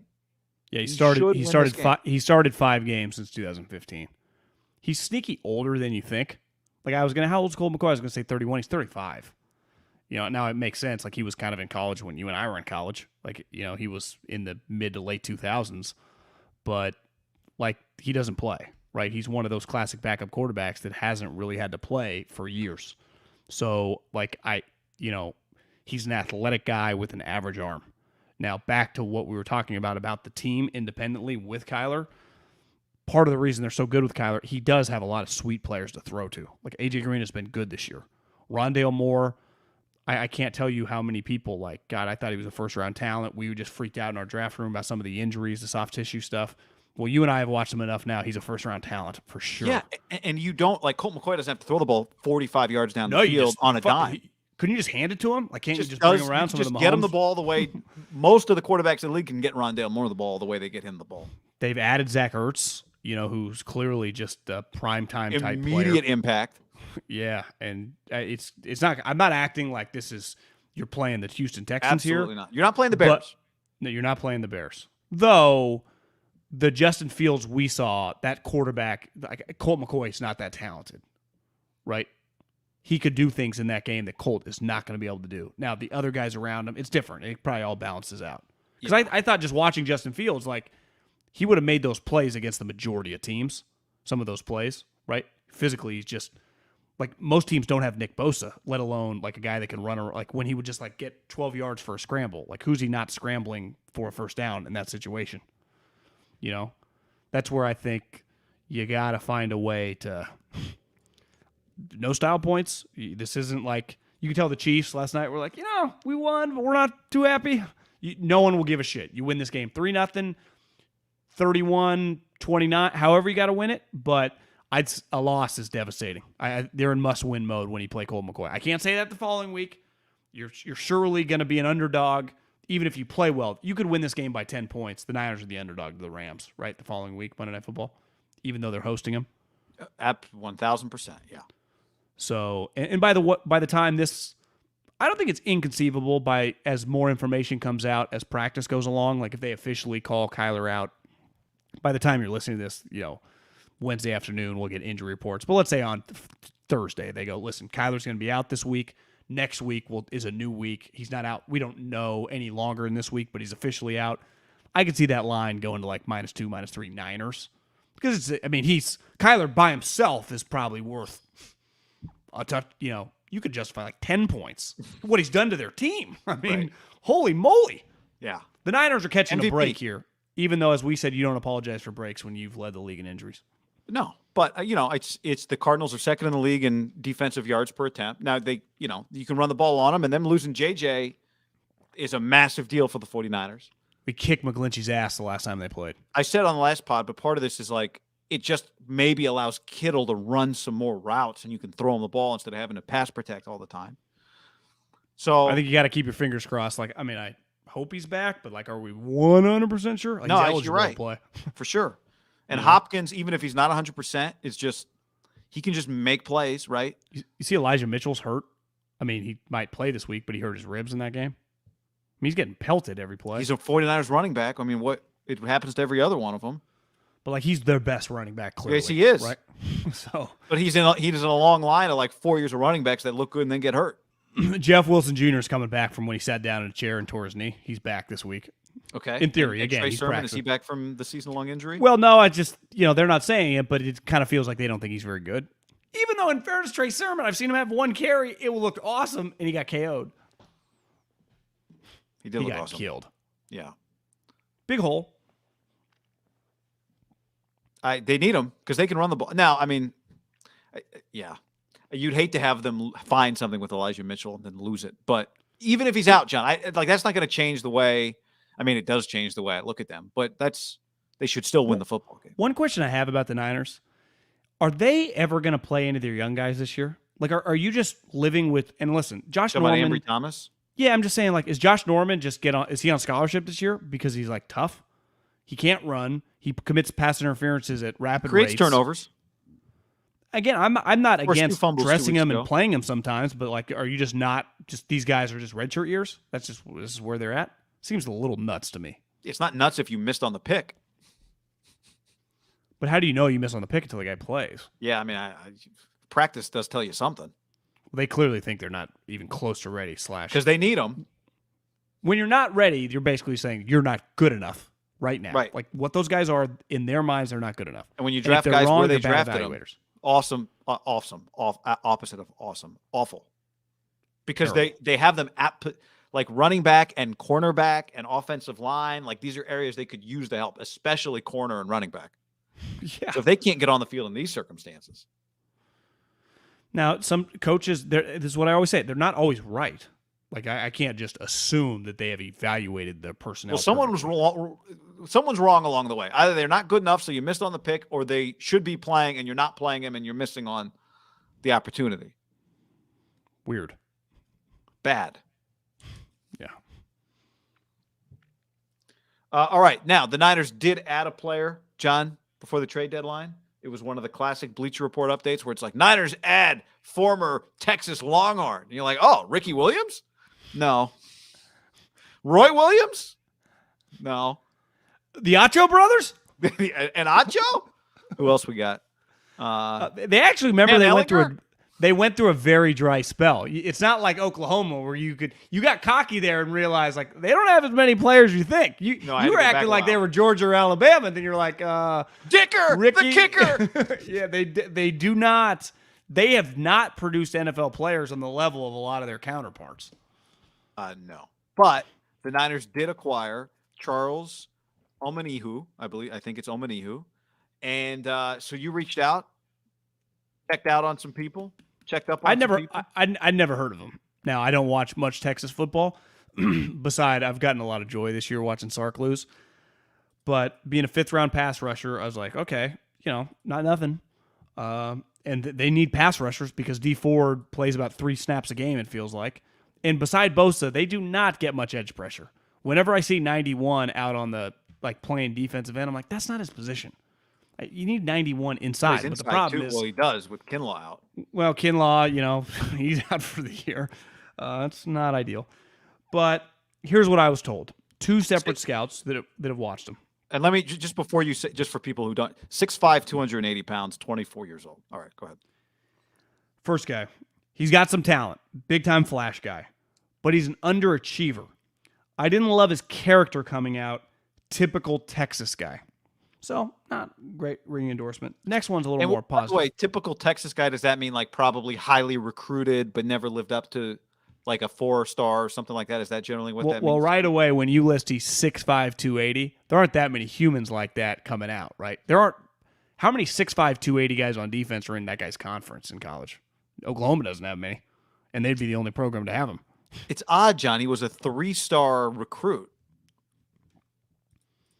So maybe he was an underdeveloped out of guy the state that of put on Texas. weight.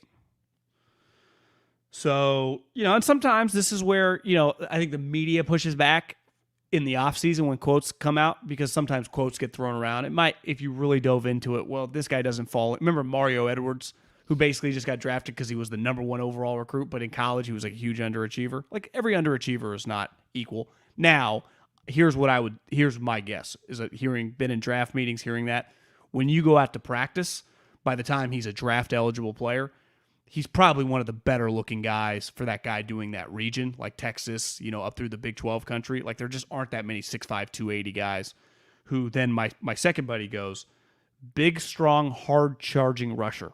So he's got the size. He actually has some pass rush ability. Little stiff and robotic, but he can play the wide 9 and some of the one gap stuff the Niners do. Can bump inside a little too, and has some power and speed to get on the guards. Not really very good against the run, though. Kind of lacks instincts and just kind of gets in no man's land. So just for a guy that was a 5th-round pick that I think they value, that they can put in this scheme, who's just big, and I think it's more than a flyer. Like, this guy's going to play, right? Like, to me, this guy's playing over Arden Key probably right away.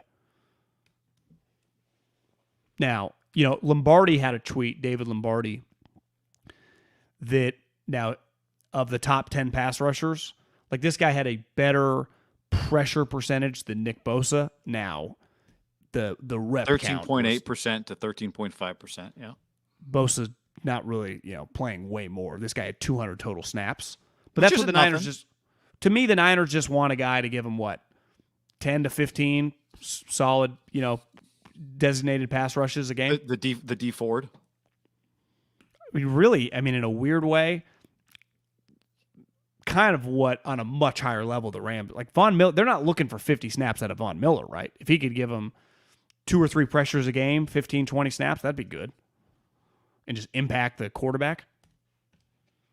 So this guy's going to play. And he's on the team next year. Like this is when you were hammering home the cost-effective stuff. You trade a 6th-round pick for a guy that was a 5th-rounder whose costs, I think, at less than $2 million total the next 2 years.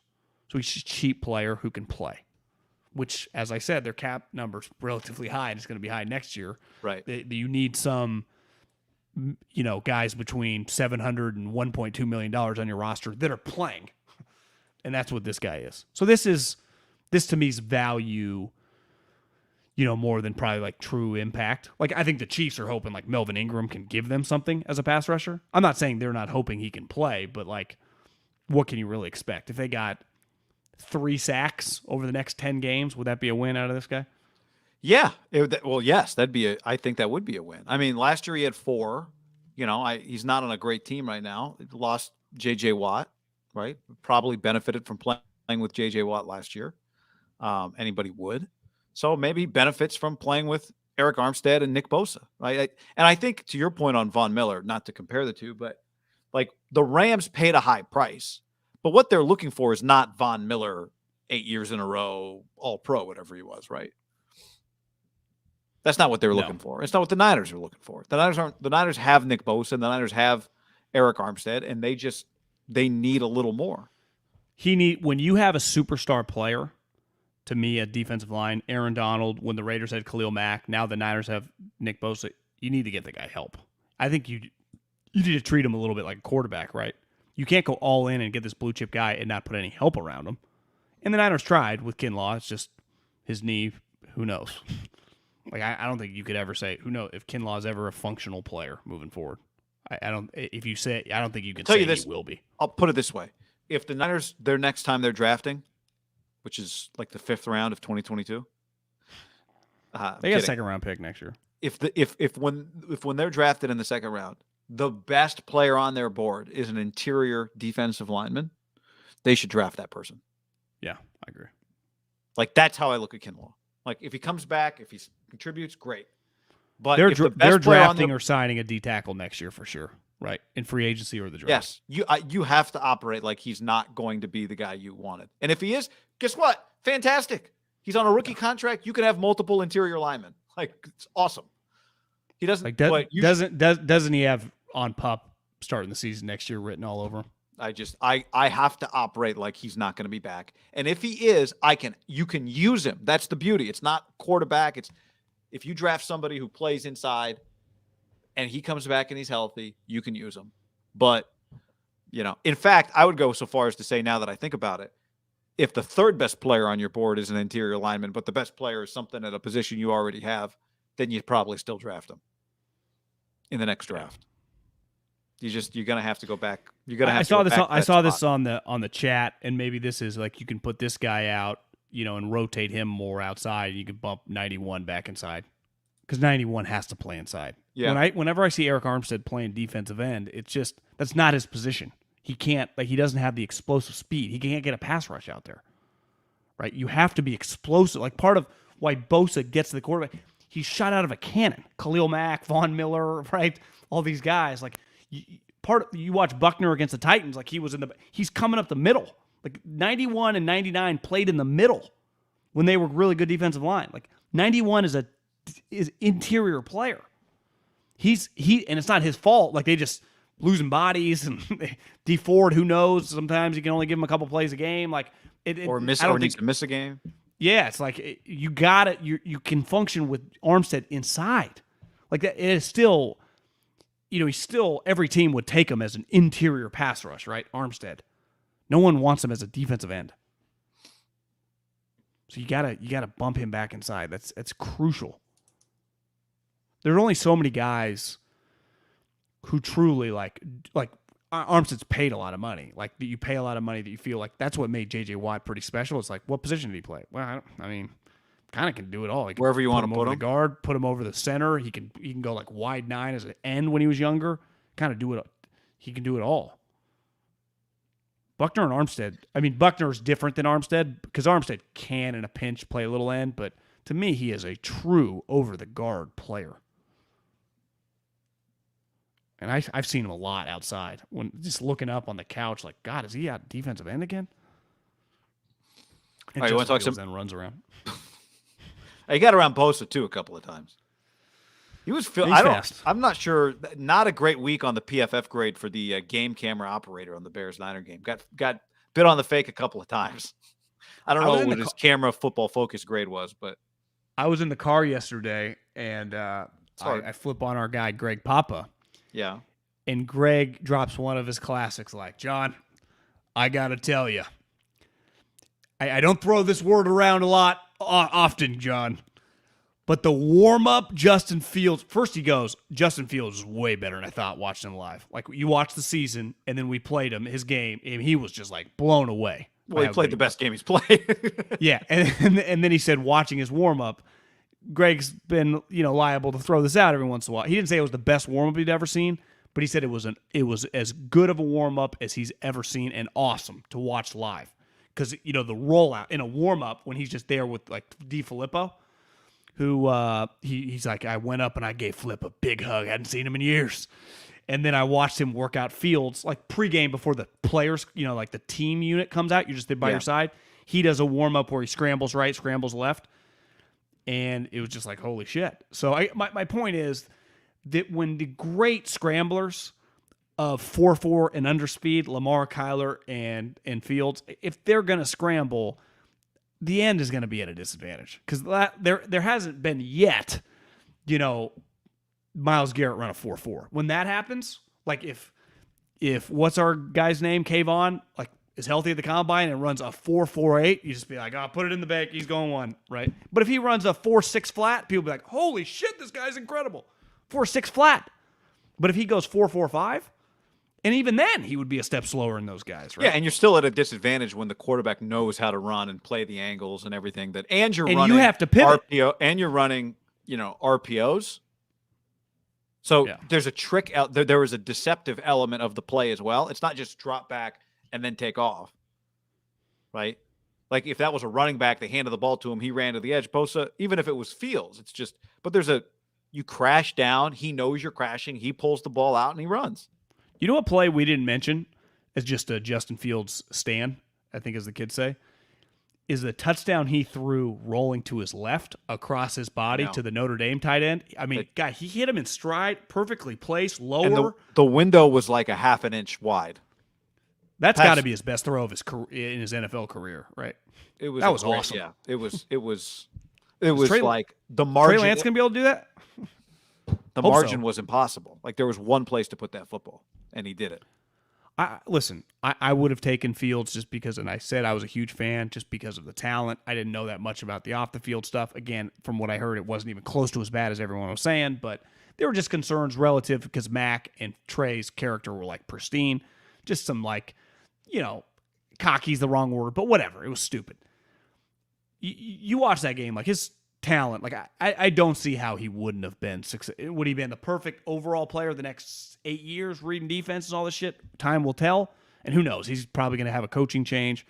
But it's pretty clear, like, him and Kyle would have had some success, right? He's got a natural motion. He looks like he's getting more accurate. Would it have been easier for him to beat out Jimmy? He's been a multiple-year starter, bigger school. Yeah. No, he's got something. I mean, but I'll say this with him. I'll say it with Mac. It's the real test comes 4, 5, 6 years later. Are you right? Like Lamar, like got tested early, thrived, beat out Joe Flacco, thrive, better, getting better. Never plateaued to this point. Lamar Jackson's gotten better every year. That's that's really what it, it takes a while before the returns are in on that. It's only November 2nd, and that's what we're talking about. Yeah. Speaking of, it's only November 2nd. The Titans are 6-2. They might miss the playoffs, John. Derrick Henry out with a broken foot. They're not going to miss the playoffs. I think they've got a shot to miss the playoffs. They play the Rams, the Saints, the Texans, the Patriots, the Jags, the Steelers, the Niners, the Dolphins, the Texans. So, if I were going to take your side here, their 10 wins should be 10 wins in the bank, right? Kind of 4 wins. You said the Texans twice. I said the Texans twice. But I also think you've got 4-win Kansas City, you got 4-win Cleveland, you got 4-win New England. The AFC's a mother. And I think Derrick Henry was a true MVP candidate. Derrick Henry had run the football 219 times.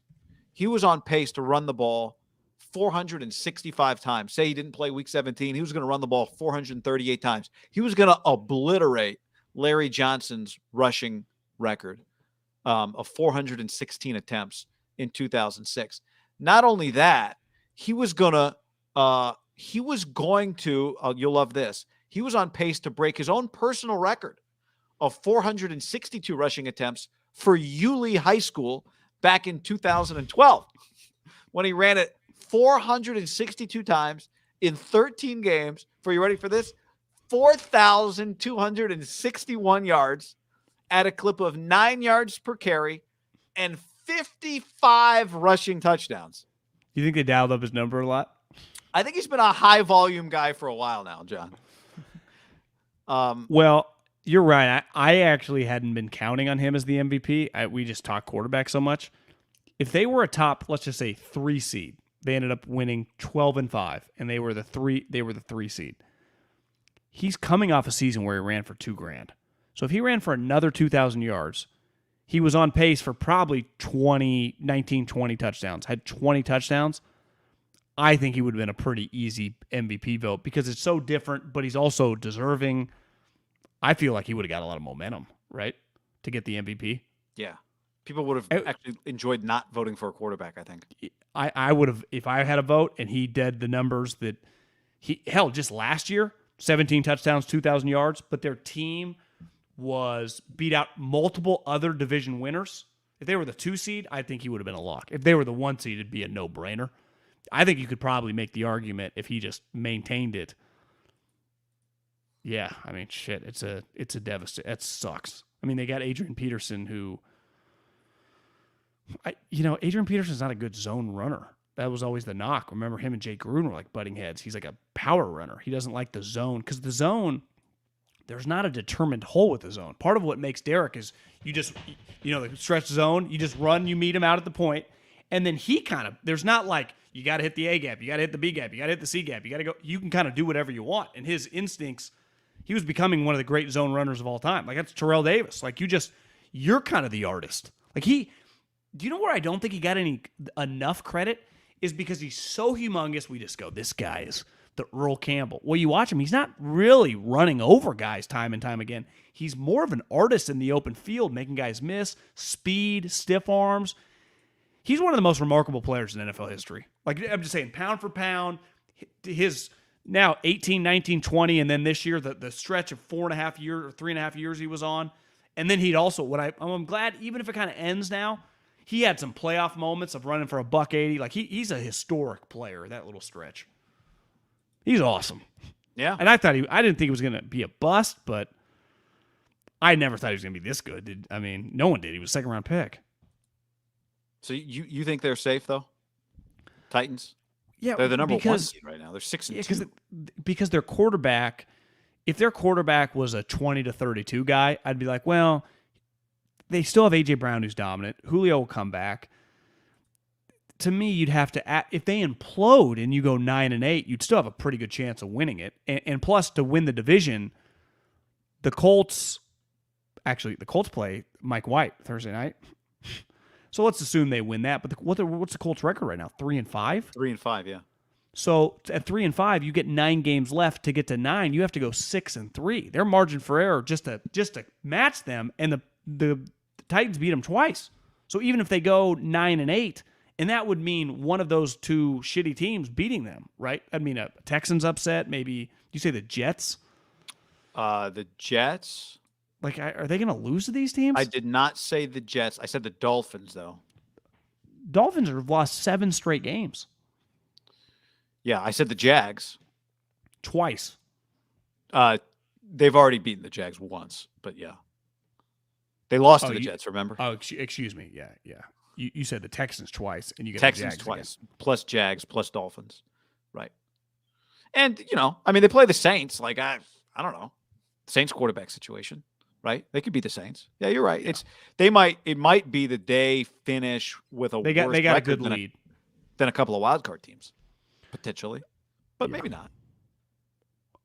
I think we're going to learn a lot about old. Say what you want, and I know a lot of people have banged the table. They're like, statistically, you guys do not give Tannehill the credit. Not to us, but just in general. No, I don't. Well, I don't either. But part of it is like, well, you've had one of this historic running back for like 3 straight years. Now, like, if he keeps doing it, we're not going to really be able to say anything, right? He can kind of prove that he's like, I'm pretty good. Yes, we will not be able to say anything. That's right. I think we're going to find out a lot about him. Who do they play this week? Titans, Rams. Is that Sunday Night Football? In LA, I think, too, right? Yeah. November 7th. Is that Sunday? Yeah, it must be Sunday, not Monday. Yeah, NBC. What's the Monday night game this week? Monday night game is shitty. It's Steelers, somebody not as good. Bears, yeah. We got Packers, Chiefs. We got that was a risky pick, Steelers, Bears, I feel like at the beginning of the season. You were hoping with kind of both. In fairness, the Steelers. Are we sure the Bears can't win that game? Steelers are better. Steelers are how many points are the Steelers going to score? It's just Can the Steelers score 3 touchdowns? That's against the Bears without Khalil Mack. I think Najee just ran for 90. That to me is a tougher test for old Justin. Back-to-back good games against good defenses against. Yeah, Yeah. They got rid of a hostage today. Oh yeah, what was the Mike Tomlin quote on trading? They asked him about the Melvin Ingram trade, and he said, around here we try to get volunteers and not hostages, or we like to have volunteers and not hostages. That's a good one. That is a good one. We got a lot of times these older guys, that's like Melvin and Deshaun, like guys, it's not 2014 anymore, fellas.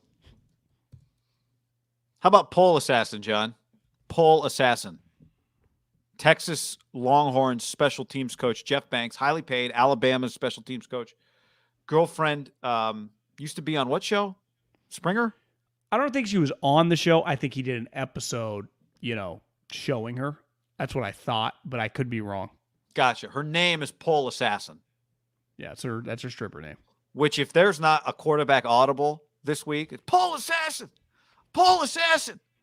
I'm going to be disappointed. Anyway, she has a pet. Don't you think the Sooners should implement that? Feels like an Ole Miss. Seems to feel like Lane Kiffin would work that in. Matt Corral. Anyway, Pole Assassin has a pet monkey that used to perform with her. And you told me retired. Pole Assassin retired. Yeah, I just keep reading former stripper. I don't think she's any longer in the bit. Her husband now, or boyfriend, makes 7 figures living maybe in Austin. So maybe husband. Yeah. You told me husband. So he's formally married, left family. Well, I heard they just amicable divorce, didn't leave for Pole Assassin. That's my sources told me. Okay. But in any event, Halloween party. And somebody goes, I don't know, near the cage. Kid gets bit by the monkey. Not only bit, did you read that they had to pry the jaws off? Pry the jaws. Okay. But the jaws wouldn't let go of the kid. Now, Gotcha. Pole Assassin did an Instagram video where she walks around her backyard, which I think is also his backyard. Nice house. Obviously, again, he's, Alabama, Texas, guy's got some cash. So she kept walking. I'm like, God, she lives in a sweet house. She had this backyard, this pool, and then she goes to where the animals are. And I think there are more animals than just the monkey, but she goes to the monkey, and one thing it says when the monkey cage was, do not touch, stay away. Was the kid old enough to read? Potentially not. I didn't read that they were throwing a Halloween party. I thought that it was a trick-or-treater had just made its way. The Halloween party seems like if you're having a party, you should lock that gate.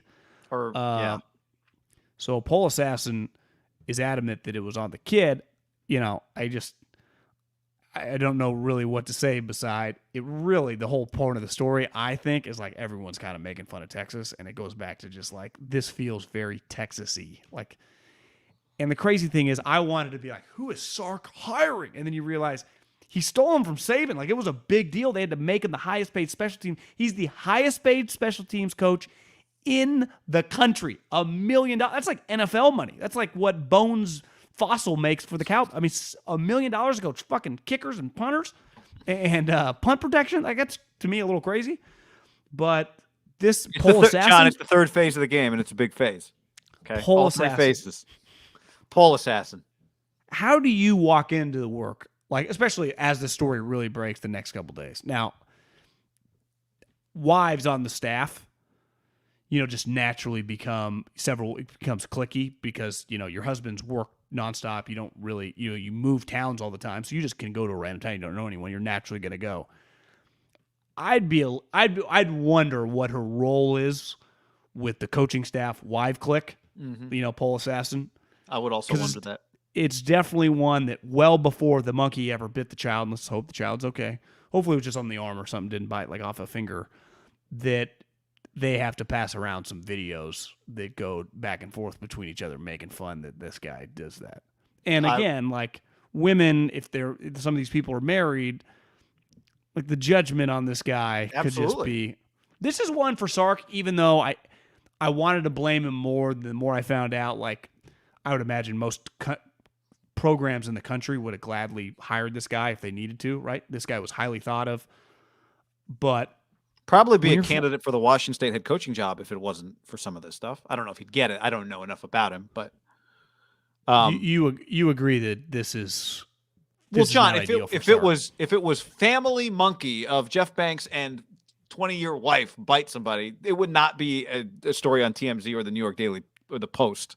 Okay, no, Pole Assassin. Pole Assassin is, which we could have a whole other conversation. Like really, the conversation is when you're, choosing the name that you're going to perform as. Pole assassin is really outside of the normal realm of. I agree. It has double meaning though.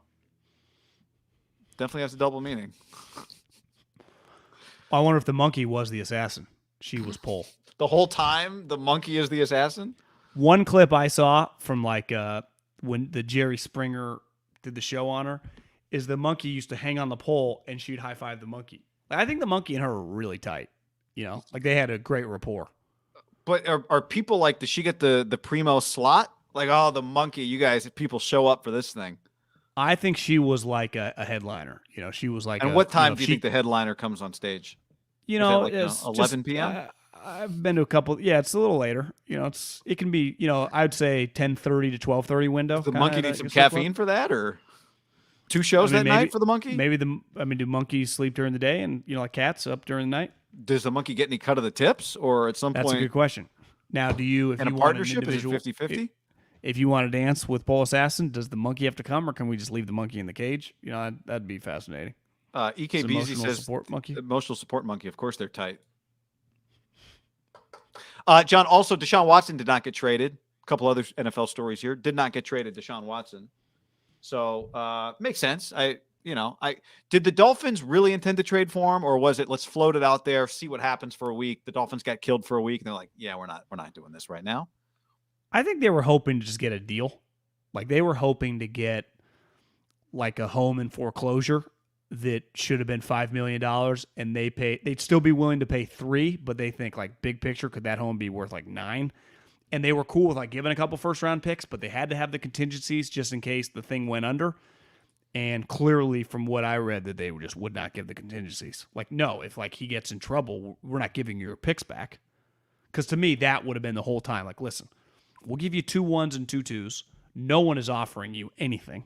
So you can get him off your hands. I watched Rap Sheet. I pointed at the TV. No, I see Rap Sheet on Twitter. Like, sometimes he posts his video when he was talking. One thing that they were big on was that the owner just wanted to get this thing done with. Like, just get him out of here. There are people in the building that just wanted him out there. But the Caserio, Belichick's guy, was like, what's my rush? Like, if this goes away, why couldn't we get 4 1s in a year? Now, right. I do think, if I'm going to use the home analogy, the home, they found a huge red flag in the home. Like, something has been, like, I don't think if this just goes away, just goes back to, Deshaun Watson, high character guy that Dabo called Michael Jordan. Do you? No. But, I'm not saying he's still not worth a lot, but I no longer think he's worth 4 1s and 2 2s. What's he worth if it, quote unquote, goes away? Which would Howie trade his 3 1s? Yeah. If there is no legal repercussions and let's say the league suspends him for 4 games. Completely gone. And it's like, but there's a lot of red flags here. It's like, yeah, but he's suspended 4 games and there's no legal ramifications. It's over with. Well, then it just gets to supply and demand, right? Because then the Miami would immediately be interested again, right? So yes. You would have multiple teams bidding. Yes. Which just naturally, as you know, drives up the price. I still think they'd get a lot. Now, the question is are we ever going to reach that day? I mean, at some point, this has to conclude. But as you know, just the legal system in general works slow. I'm never been in the legal system. Yeah, but if there is no legal, I mean. But I think over COVID, it slowed everything down. Like backlogs and stuff. From what I've read, people supply chain. The ships. I'm going to use supply chain next time. Like a passing offense has like 93 yards. Like supply chain issues. Well, the big thing this year, guys, you got to get your Hanukkah presents early because the supply chain. My mom last weekend was like, "Yeah, I'm gonna go get David a present for Christmas." I'm like, "Mom, it's like October 6th, supply chain." Because but those are the type of things they talk about on like Good Morning America, right? And absolutely, every retired mom is like, "Oh my grandkids are not gonna go presentless." Well, some kid showed up at the door, no costume, just not even a bag, just hands out. And what was your Halloween experience like? Good crowd, like consistent? Yeah, slow. I mean, they come in waves. It's like 9 kids at once. It's wild. They go out together. How many total kids you think came by that night? Hard to say because I didn't really answer the door much. I wasn't really involved. I was watching Monday Night Football, John. It was the Cowboy game. Oh yeah. But yeah. So anyway, what was your candy you guys were giving out? just like the bag that you get that has like, you know, The million things in Reese's, Yeah. the Hershey's, whatever. There's like 5 different chocolates in it. And Crackle. I don't know who's buying Crackle or the red one, not Mr. Goodbar. I don't know. But I saw that I had one a of point. the bars I said maybe it was the supply chain. That's why that kid didn't have an outfit. doesn't feel like hot take here. I mean, I truly believe this. And I told my mom this because she had some Halloween candy, so of course she powered down, you know. And I was like, I think, and I've thought this now the last couple of years, everything gets more expensive, so companies go cheaper. I do not think candy and the quality of chocolate with all the major chocolate brands is as good as it was 8, 10, 20 years ago. I think when you have a candy now, it tastes worse. It just feels like they're not using the same ingredients. And my guess is they've just gotten a little cheaper. It just like, do you ever notice that? Like when you eat the Halloween candy, it just doesn't quite taste as good as it once did, or is that just like that candy's just not that great?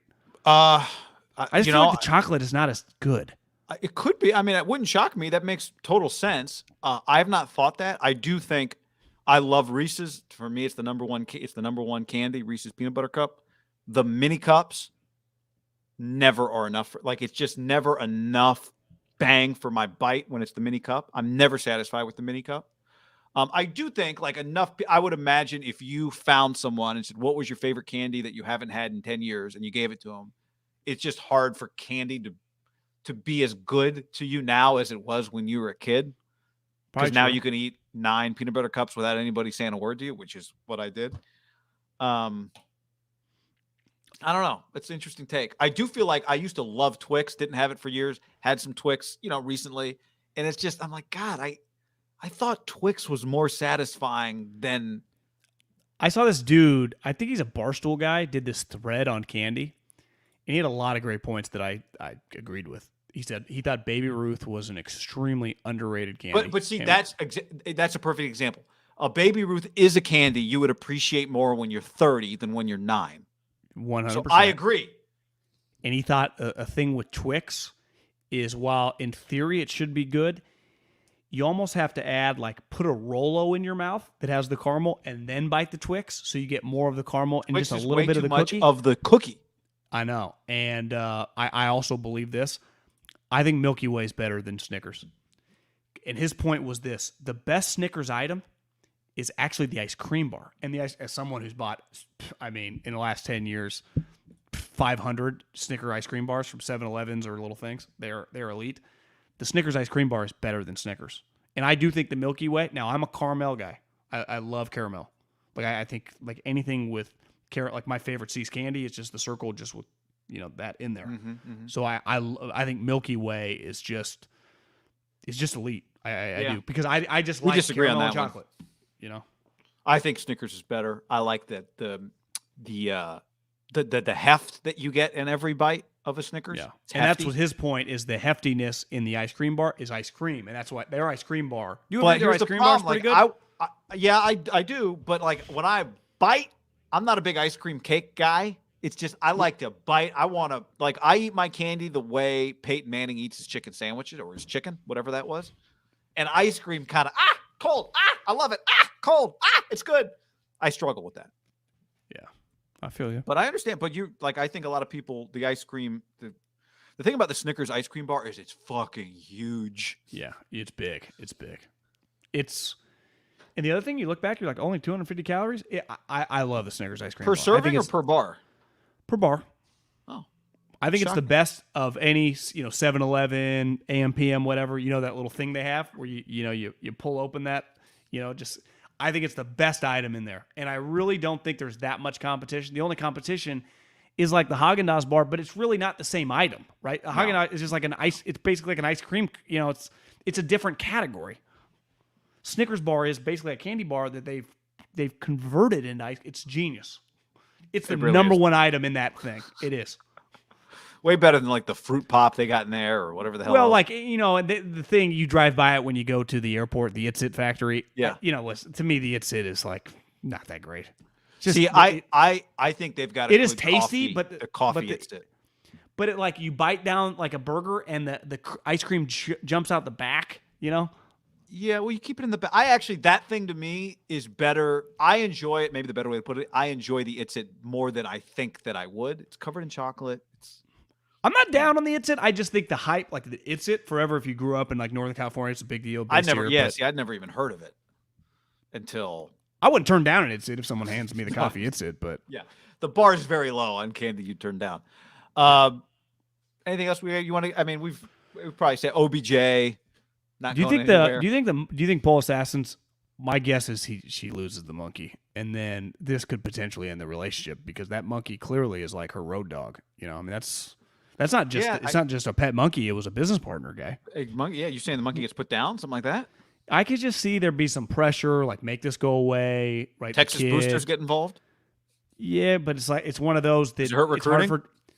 Yeah, they're not good enough for the Texas boosters to support them, and none of the boosters' wives are going to like this woman, right? They're just naturally going to view her as someone that broke up a happy home. Whether it's true or not, you know, because all I keep seeing is he left not just wives and kids. That rattles women. You know, not saying it should rattle me, but I just don't care. I'm not saying it's a good look. I'm not saying it's a good look. I'll tell you, my first reaction, if it's like behind a cage, gated off, warning, don't go back there. I thought he would be like not younger, I guess, but he's pretty ugly. So it's not like he's that good looking of a guy. I was expecting like a Sark, a Lane. Then I saw him. I'm like, oh, I get it. You know, she probably blew his mind. Like he's just Jeff Banks. I don't know. When I heard that name, Jeff Banks, I'm like, I bet this guy's like former football. He looks sweet. And I saw him. He just kind of looked kind of dumpy. I bet Pole Assassin one night, you know, it's like, oh my God, will you marry me? And the rest assassinated Jeff Banks' career. All right, there's plenty more to get to, I'm sure, but that'll come on the next pod, unless something happens before then. Thanks for hanging with us, everybody. Adios. Pole Assassin.